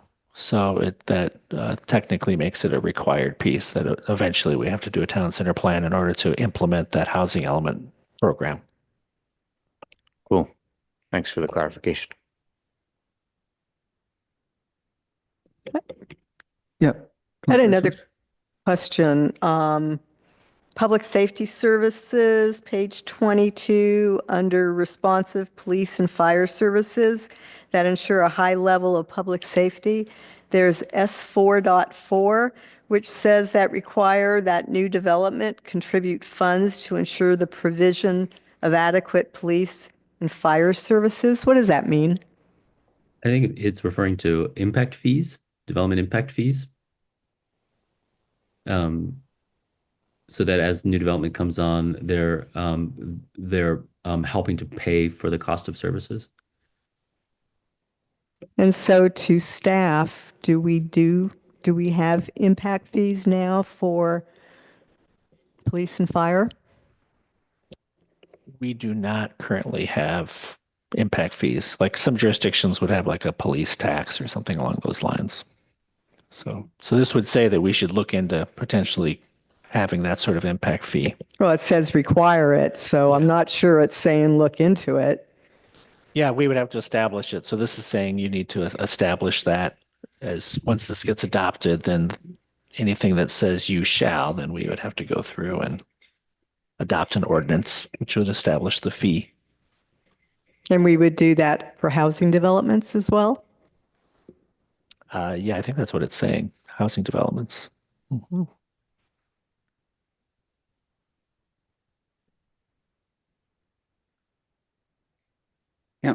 Commissioner.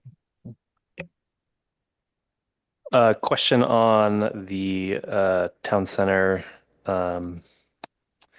element that's being merged into the land use element. LU 3.1.1 references objectives for the town center area plan. And I'm just wondering, are those relic objectives from the previous land use, or I'm sorry, the previous town center element? Correct. Or are those new? No, that's where the content of the 2012 town center element has been summarized in this detailed program to help to frame the exercise of adopting the town center plan. And the housing element that has a stipulation for the creation of the town center plan, did that include any additional objectives, or did it not? It didn't have the same level of detail. It says it is more broadly. It talks about a town center plan about it has broad objectives about incorporating housing to help meet the RENA obligations, but it doesn't go to the same level of detail.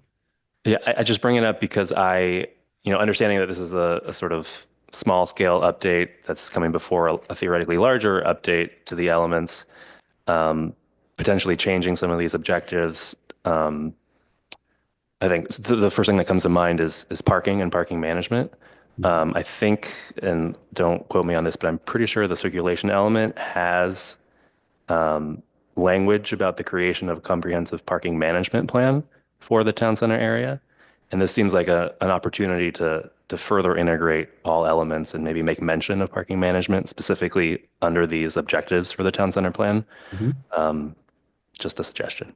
Yep.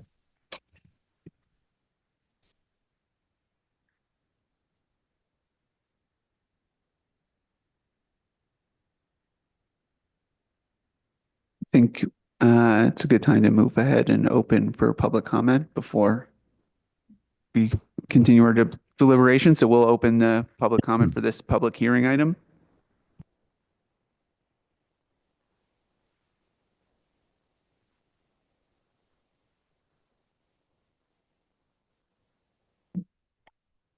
Good evening, Todd Greenberg, representing downtown Fairfax partially.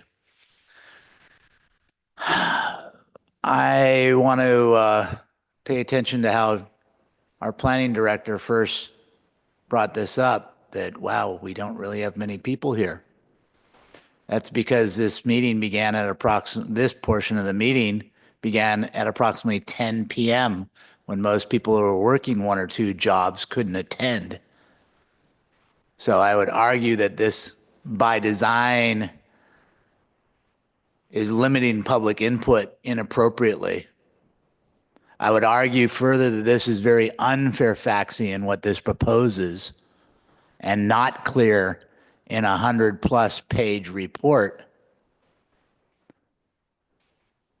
that is trying to abandon what Fairfax worked for, what all your predecessors worked for decades, in order to be cookie cutter conforming, to meet current, constantly changing state of California standards without questioning anything. And the reason that it's important to question things is, for whatever reason brought you to Fairfax. The reason it's important to question things is the presenter working for Diet and Basha first told us and anticipated that there'd be 175 units at School Street Plaza. And now they're presenting 243 units and possibly even more if you follow what's happened in San Rafael. He's also indicated that there's 80 units per acre density. This is not Fairfaxian. And abandoning our town center element in 100+ page late night meeting adaptations is fraught with error. Fraught with error like what this firm, Diet and Basha, did in Sonoma, where they got apparently successfully sued for doing their own EIR, which they did here in Fairfax, and we didn't get to sue them. The EIR is not valid for School Street Plaza. School Street Plaza is the site of Fairfax's largest mass eviction ever. 40 residents of Fairfax were evicted, 12 businesses gone. I urge you to have this during public hours where people can actually attend. I urge you to think about what this is paving the way for, which is the ruin of the Fairfax that you came here for, unless you came here to develop Fairfax. I appreciate that this is complicated. I appreciate that some of it needs to be done, but it does not need to be done without question, without clarity. Thank you. Thank you.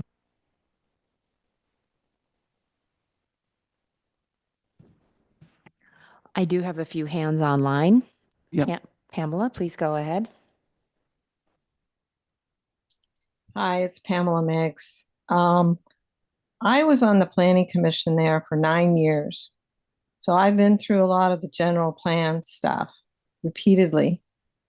And no offense to the presenter, but I could not really track nor understand a lot of it because it was rushed.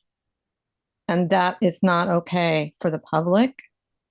And I feel sort of lost and confused when you mention this, this is part of the past, this is part of the future, and we're putting this together because of the state and blah, blah, blah. There's no redlining anywhere. So I'm hoping and praying that you are going to come back and have more information. And the other thing in the past of Fairfax for years is we had advisory committees. We had a general plan advisory committee, which was very helpful. I know there's time constraints and I know this is an update, but it's got to be clear and succinct on what are you really telling us, because I could not track it. Thank you. Thank you. Next, we have Rick Hamer. Please go ahead. Hi, Rick Hamer, Fairfax, commissioners, Andrew. I just want to reiterate what Commissioner Swift said about impact fees.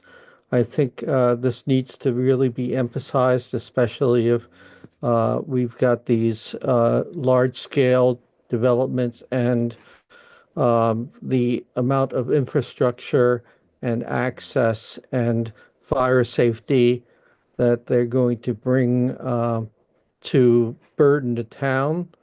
And we need to expedite what we're going to be charging for that. That is a really big deal. Only next week, we're going to have a presentation by the what they're now calling 95 Broadway, and we want to make sure they are responsible for the impact on this town if they go forward with the project. Thank you. And that is all the hands I have online. Thank you. Thank you to the public commenters. We'll close public comment now and bring it back for commission discussion. Commissioner Swift. So we tried to get a study session going, and we didn't have a quorum. And I think in part that was because that was Easter break, potentially, last week. I don't think there's enough people here from the public to go over this now. In my going through it tonight, I found a lot of areas that I have questions about as far as currency and that type of thing, the question about the impact fee. I would suggest that we try another study session where this is the only thing that we deal with, so we're not here 20 to 10, 11, doing this, and have more public here to go through this than what we have here and what we have online, and get clarity or corrections to what's here, and then go forward. That would be my suggestion. I don't know. I'm happy to hear from the other planning commissioners, but I agree. I understand it's not the same sort of timing constraint we had with that housing element. Obviously, there's a desire to make sure that should a circumstance happen where there's a natural disaster where we could get state funding to supplement the federal funding and replace our need to fund ourselves, having this assist in that, knock on wood, that's not a month-to-month issue. I expected a lot of the people here earlier were here for this. I understand, obviously, they're all bike enthusiasts. But one other thing I was thinking about was the comment we heard from Pamela Miggs about the red line. I was reading through and just trying to focus on the sections that listed out the revisions and modifications, assuming that this, understanding that this really was meant to be more of a tweak like that. But to the extent that the commission does want to schedule another hearing on this item, one of the things I would like to have for that specifically is a red line of Yeah, the. just to clarify that, if I think a red line would probably be relatively meaningless with this because the document is completely restructured. So you'd have a lot of like entire sections crossed out and then just added in other locations. You wouldn't really be able to follow where they're going. That's why there was a separate document created, kind of a disposition matrix, which goes through every single goal, policy, and explains exactly what happened to them, whether they were eliminated because they were already addressed or whether they were moved to this section or another. So there's that matrix was very specific, and if you go through it, you'll see where every single thing went. There's no mystery. A red line, I mean, we can do it, but it will just be gobbledygook. I'll be right up front with that. It would be meaningless, but it's just a matter of doing a compare document. It just wouldn't mean anything. So No, I am. Sorry, half my adult life running red lines. Sympathetic to that. I assume at least some of it could be the selective compare of some sections at least, and really what I would assume would be the case is that it would identify that there is not so much changing except for in these tables. I did find the policy disposition matrix a little confusing because there are some where there's no check next to modify and delete. And there's, is it the same? It's referring to other programs without a check mark, things like that. So I personally found that one specific table a little difficult, but if there is a red line that just is red delete, blue add, that's not adding much. I don't think that's necessary, but I assume there's some sections that having a red line would be helpful to highlight what is not changing. Yeah. The other thing I just point out, I'm sharing my screen here because after each policy or program, we've indicated if it's new or if it was modified, what it was previously in anticipation that you might want that information. So we've tried to address it that way. I agree with Jeff that it would be a lot of red and it'd be difficult to follow because of the way things got moved around because of the reorganization of the goals. But hopefully that this information will be helpful to you too, as you can see after each policy or program, there's an indication of whether it's new or not. I'd like to add a different perspective to that. I think and I heard the concern here, I think the concern is that the public doesn't get enough understanding of what's going on. So the red lines are not going to be helpful. That I think the presentation that we saw earlier tonight was actually very good because it gives you an overview of what the purpose is. But that's not part of the package, I think, that was provided, and it is not on the website. So if we want to engage the public better, I think a summary presentation, and maybe slightly different from what we saw tonight, that's what would help. And to the degree we've heard, right, the finding, if you really spend the time, you can find the changes in these documents. But I think we should focus on the public input. I think that's where the concern is. And I think as far as the redlining, if you were to look at the safety element, it would be all red, right? So this is totally different than the existing one, and maybe a better way to go would be to provide a copy of the existing safety element, saying this is existing, this is the new one, and that might be an easier read for some people than a redlining, as well as, the table, to have a copy of the existing one people can read through and then see the new one. Yep, Commissioner Rell. Well, just wanted to go back to this section in the safety element overview that says,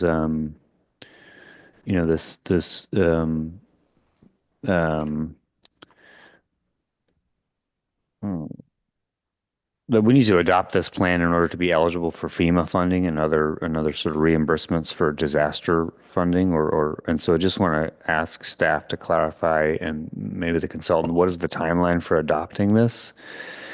I just want to ensure that we're on a pathway to adopt it. Yeah, I think Andrew explained that, become eligible. if you want to get super technical about it, the deadline for adoption was last year. So we're already kind of a year behind. The HCD, of course, cares more about the housing element itself. So this other stuff that's kind of related to the housing element, I suppose if they were really going to enforce the regulations, they could make an issue out of it. The more significant issue is the safety element, because hypothetically, if we had a natural disaster, we would have a harder, not necessarily that it would be impossible, but we would have a harder time getting reimbursed for losses if we didn't have an adequate safety element, land use element, housing element. If our general plan was kind of inconsistent with state law, that would be an easy excuse for the state to not give you funding. They'd give it to San Ensemble or other jurisdictions that had up-to-date documents instead of us. But we also have the local hazard mitigation plan that is great. incorporated into the county-wide. So that does help. Which is a big plus, yes. It does help in the funding aspect. That'd be very helpful, yes. So we already have that, and we're a part of that. So we would probably get, based on what commissioners, and this is all speculative on my part because I have no idea what the agencies would do, but they would probably be able to give us funding for maybe perhaps a portion of the funding, but then they would be able to say, well, you don't have the up-to-date general plan, so therefore we can't give you all of the funding that you're entitled to. Yeah, so in the context of the couple things where I agree with other commissioners' state assertions that there just wasn't really the timing of this really wasn't set up to get sufficient public input, and that this topic itself probably deserves its own study session. Just we're trying to address some of the most important stuff shaping the future of Fairfax here at 10 o'clock at night. So I support the idea of doing a separate study session. I just want to make sure that we're aligned on a time frame that's going to get us to the finish line so that we are eligible for FEMA and disaster related funding. Yeah, well, I think I'm in favor of having a study session, but we've tried to schedule it a couple times now, and we have failed. So, but I am willing to try again. And then I agree, if it's by itself on the agenda, we can put it in the newsletter. We can try to promote it. Maybe we'll get more folks from the public showing up. Maybe not. It could be that it's a very wonky topic and we won't. But maybe it is just the fact that it was at the end of the agenda.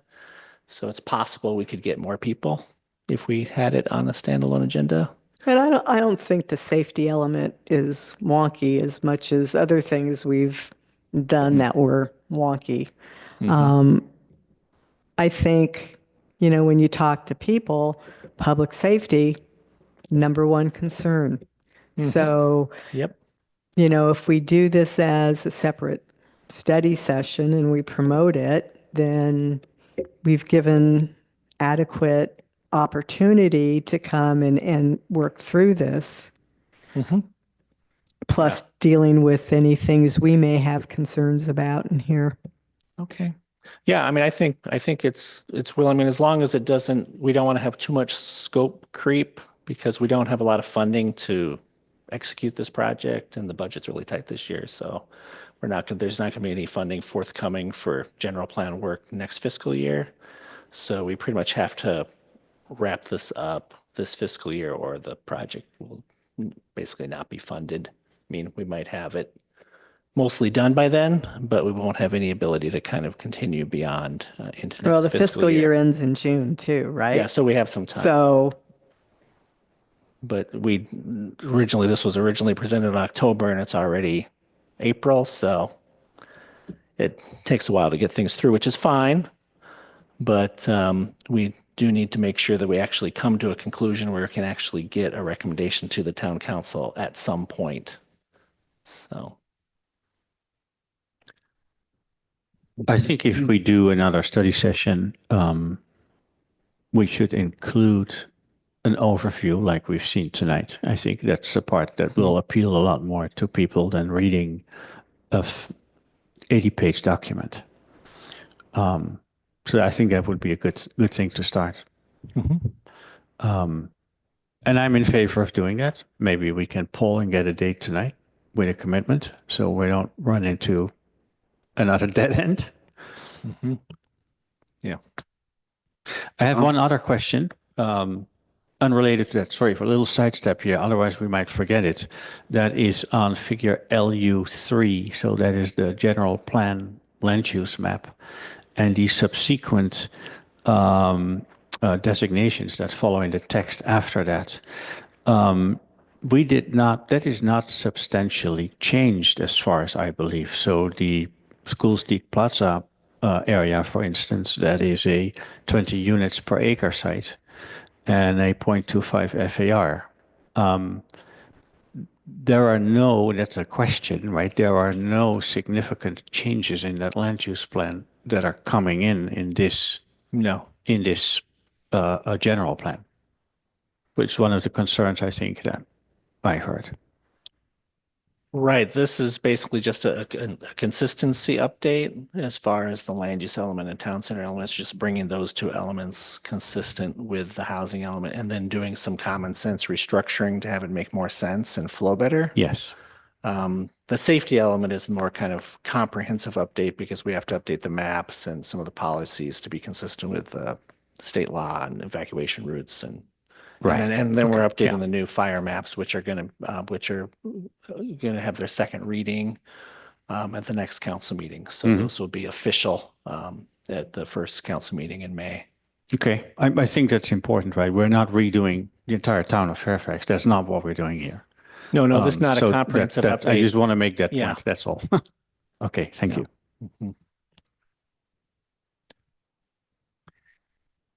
Yeah. So it seems like we are moving towards a motion to adjourn this item and hold another hearing. Actually, I heard from Commissioner Jansen that we were going to look at times like right now. Yeah. So, okay. Yeah, right. To I'm not adjourn gonna to a let date that- certain. I'm not going to let No, that no, no. idea escape.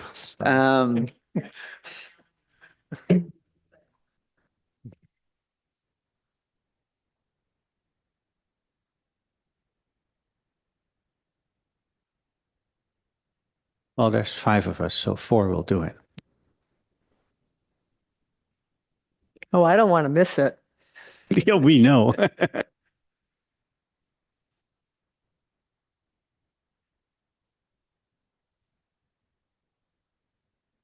I'm on the town website to look at the calendar. Next Thursday is impossible for me. And I think you also want to give the public time. Yeah. By advertising time, yeah. Yeah. May 1st. I am out of state May 1st. And I think to the extent that it's after the council meeting, just, encouraging them when adopting the fire maps to mention to the public that, hey, this coming Thursday or next Thursday or what have you. Does it have to be a Thursday? Okay. What, and the 15th, I think, has a regularly scheduled planning commission meeting. Was there a regularly scheduled? I think so.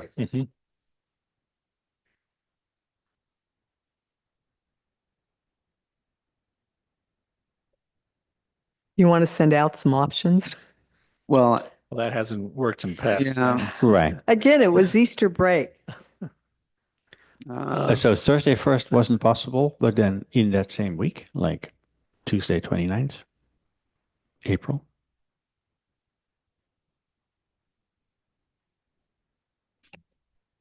Tuesday, April 29th. Mm-hmm. I unfortunately am also out of state, but if there's a quorum. Yeah. Tuesday. You're gone that whole week? Yes. Okay. Then how about Tuesdays? 6th. Yes.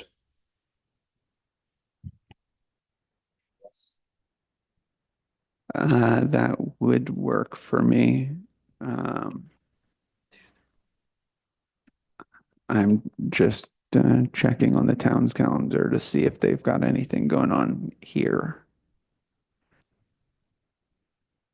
Yeah, that was going to be my question is we need to make sure that this room's available, or we could technically Yeah, I'm seeing like a meeting. the Where pavilion. was the other calendar? be a little awkward. So Tuesday 6th seems a candidate.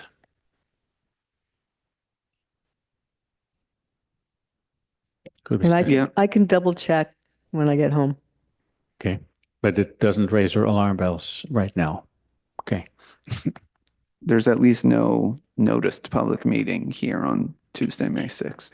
I don't know if the space is used otherwise, but So why don't I send up a follow-up email just to confirm or deny that date?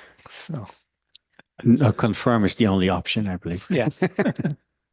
And that would include Commissioner Newton then Yes. too. Mhm. Would that meeting also include our consultants from Diet and Bhatia? Should we ask about their availability? I'm He's available. shaking his head, yes. No, I'm yes, I'm available. I'm available. yeah.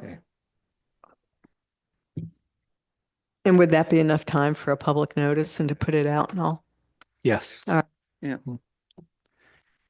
And to the extent there's a presentation uploaded beforehand, I think the spirit of the red line comment is to avoid the impression that we're starting this from scratch and letting the public know what to focus on, so they're not just reading each one, the old one in full, the new one in full, and going back. It's just to the extent we can save people's time by saying this is the substantive areas that are being changed. I mean, I know that's in the staff report now, like over a couple, 4 pages, but just hope any way we can help get folks focused. And I can provide my comments Okay. before that'd be that great. too, so. Okay. Somebody want to move to adjourn this to a date certain, Tuesday, May 6th?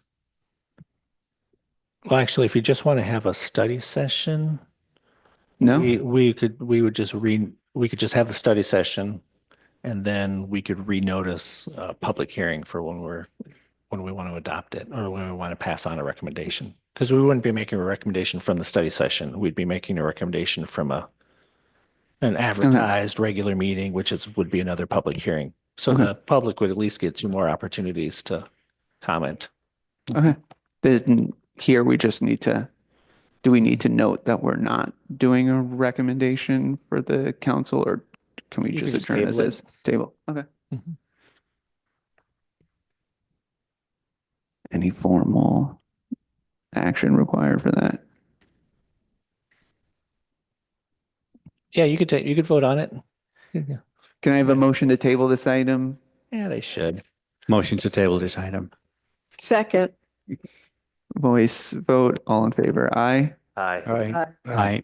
Okay, we will move on. I just want to note, it is 11 o'clock. Do we need to vote to keep going with the agenda, or? I don't know how. I think we're This just next one's about done. another informational item, and it's very short. I don't know what you think. You want to hear it? Is it like a 10-minute Can I thing? talk really fast? Yeah, okay. Okay. Around May 23rd, a big truck parked too close to the edge of the road above the MMWD pump station on Tamalpais Road. Oh, what? Oh, Mic is on, but we don't hear it. but you can't hear We're me. too 'cause I'm far not away. close enough. Okay. Around May 23rd, 2024, a large subcontractor working for PG&E parked too close with a 46,000-pound cold planer milling machine right on the edge of Tamalpais above the MMWD pump station. They damaged our wall. The thing rolled over, smashed the pump station. They're basically going to rebuild it. they're making some like minor changes, but it's really not moving around on the site. They're raising the pump station up by building a wall so that they can get the roof even with the road, and then they can put drive-in parking for their employees to be able to park while they're maintaining it. They're rebuilding the access way, the walkway down. What else are they doing? That's about it. And they're estimating that it's going to, from start to finish, it's going to take about 18 months, and they plan to start work near the end of June 2025. They aren't excavating enough, they aren't excavating over 100 cubic yards of material. So this is an informational report only, so everybody knows what's going on. What would be the impact on the neighborhood as far as using the roads during that construction time? Just curious. Well, there will be probably, you know, when they're trying to get the walls poured and stuff, you know, they have to bring in the big whatever concrete trucks, you know. I mean, any kind of construction, because of the narrowness of our roads, it disrupts traffic. And the building official and police just do the best they can to try to, you know, minimize it. It's never a painless process. Unfortunately. Is there, so somebody looking back on the minutes can just refer to this since this is on our agenda, a point of contact for neighbors or people nearby to go to for questions about what's going on, starting, I guess, at the end of June?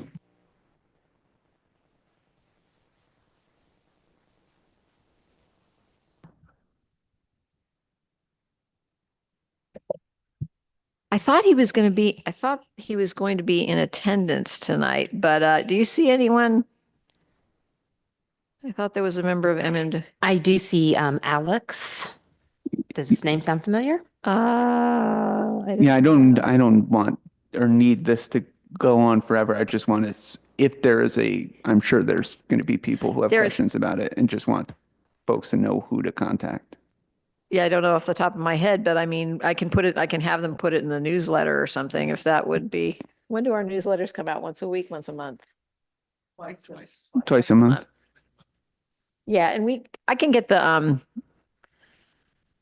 put on the town website. Like if you have questions about the pump station, Yeah. you can contact so-and-so. Yeah. And that way I can verify with MMWD who they actually should be contacting, because I'm not sure the person that I've been talking to is actually the contact for the public. Okay. Okay. Thanks.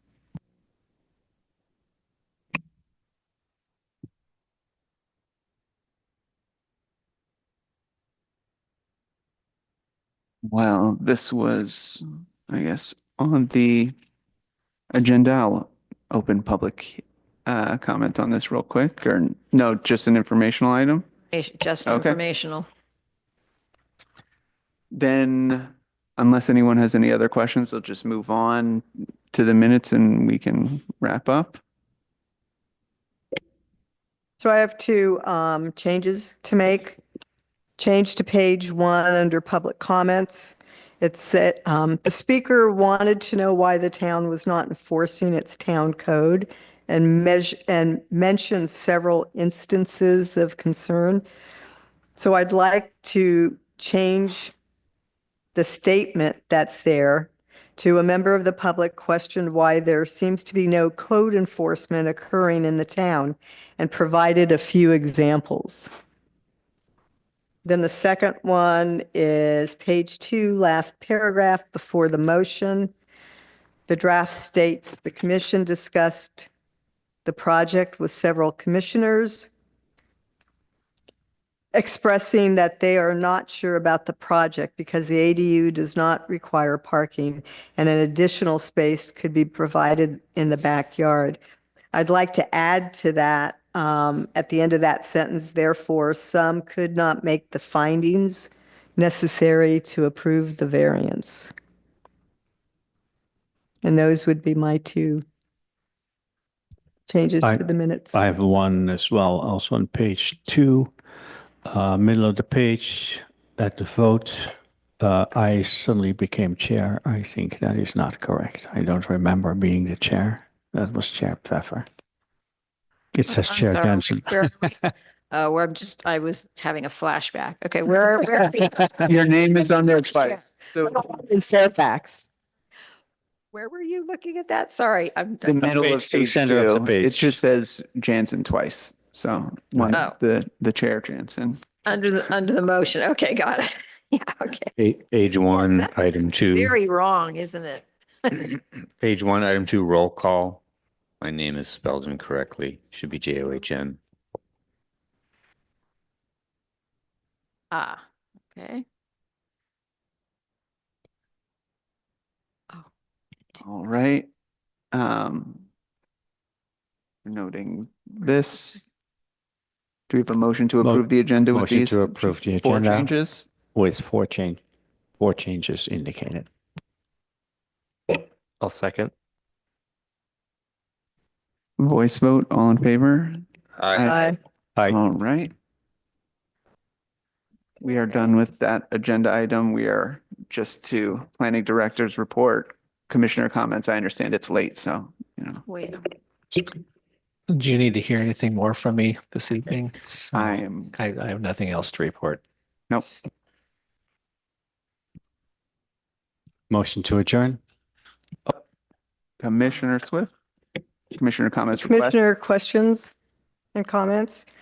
School Street Plaza open house.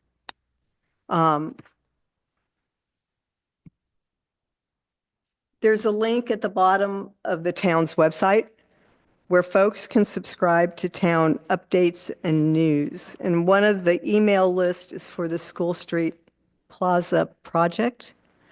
So I want to thank staff for sending news of the open house to that list. And I encourage everyone to sign up for updates. Having said that, the open house notice talks about the potential applicants providing information on the process.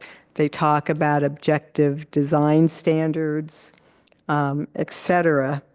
And so the question comes to mind for the community that goes to that and hears from the developers and then leaves may have questions about things like what are Fairfax objective design standards, density bonuses, any of that information after walking out of that. Where would they go with their questions? How would they get those answered? Well, they could talk to me about that. I could explain our zoning ordinance provisions. Yep. Okay. And then the second thing is next week, April 21st, 28th, International Dark Sky Week. I got to talk about that. It's held during the week of the new moon in April, where people worldwide may turn off their lights to observe the beauty of the night sky without light pollution. And this event was founded in 2003 by a high school student in Virginia. The goals of the event are to temporarily reduce light pollution and raise awareness about its effects on the night sky, and encourage the use of better lighting systems that direct light downward instead of into the sky. And I would encourage folks to look at the Dark Sky West Marin's website, because they've got activities going on out there all week.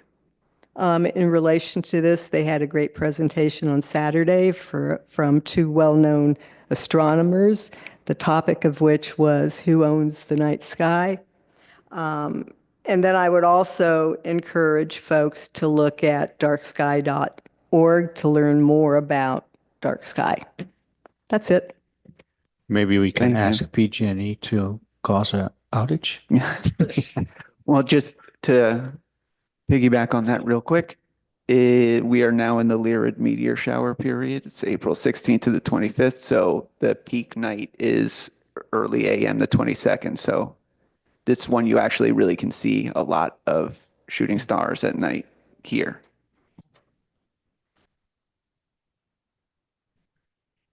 We ready to adjourn? Motion to adjourn? No, we don't need to move motion, right? No, okay. Yep. Aye. All in favor? Aye. Yes. Thank you, everyone. Recording stopped.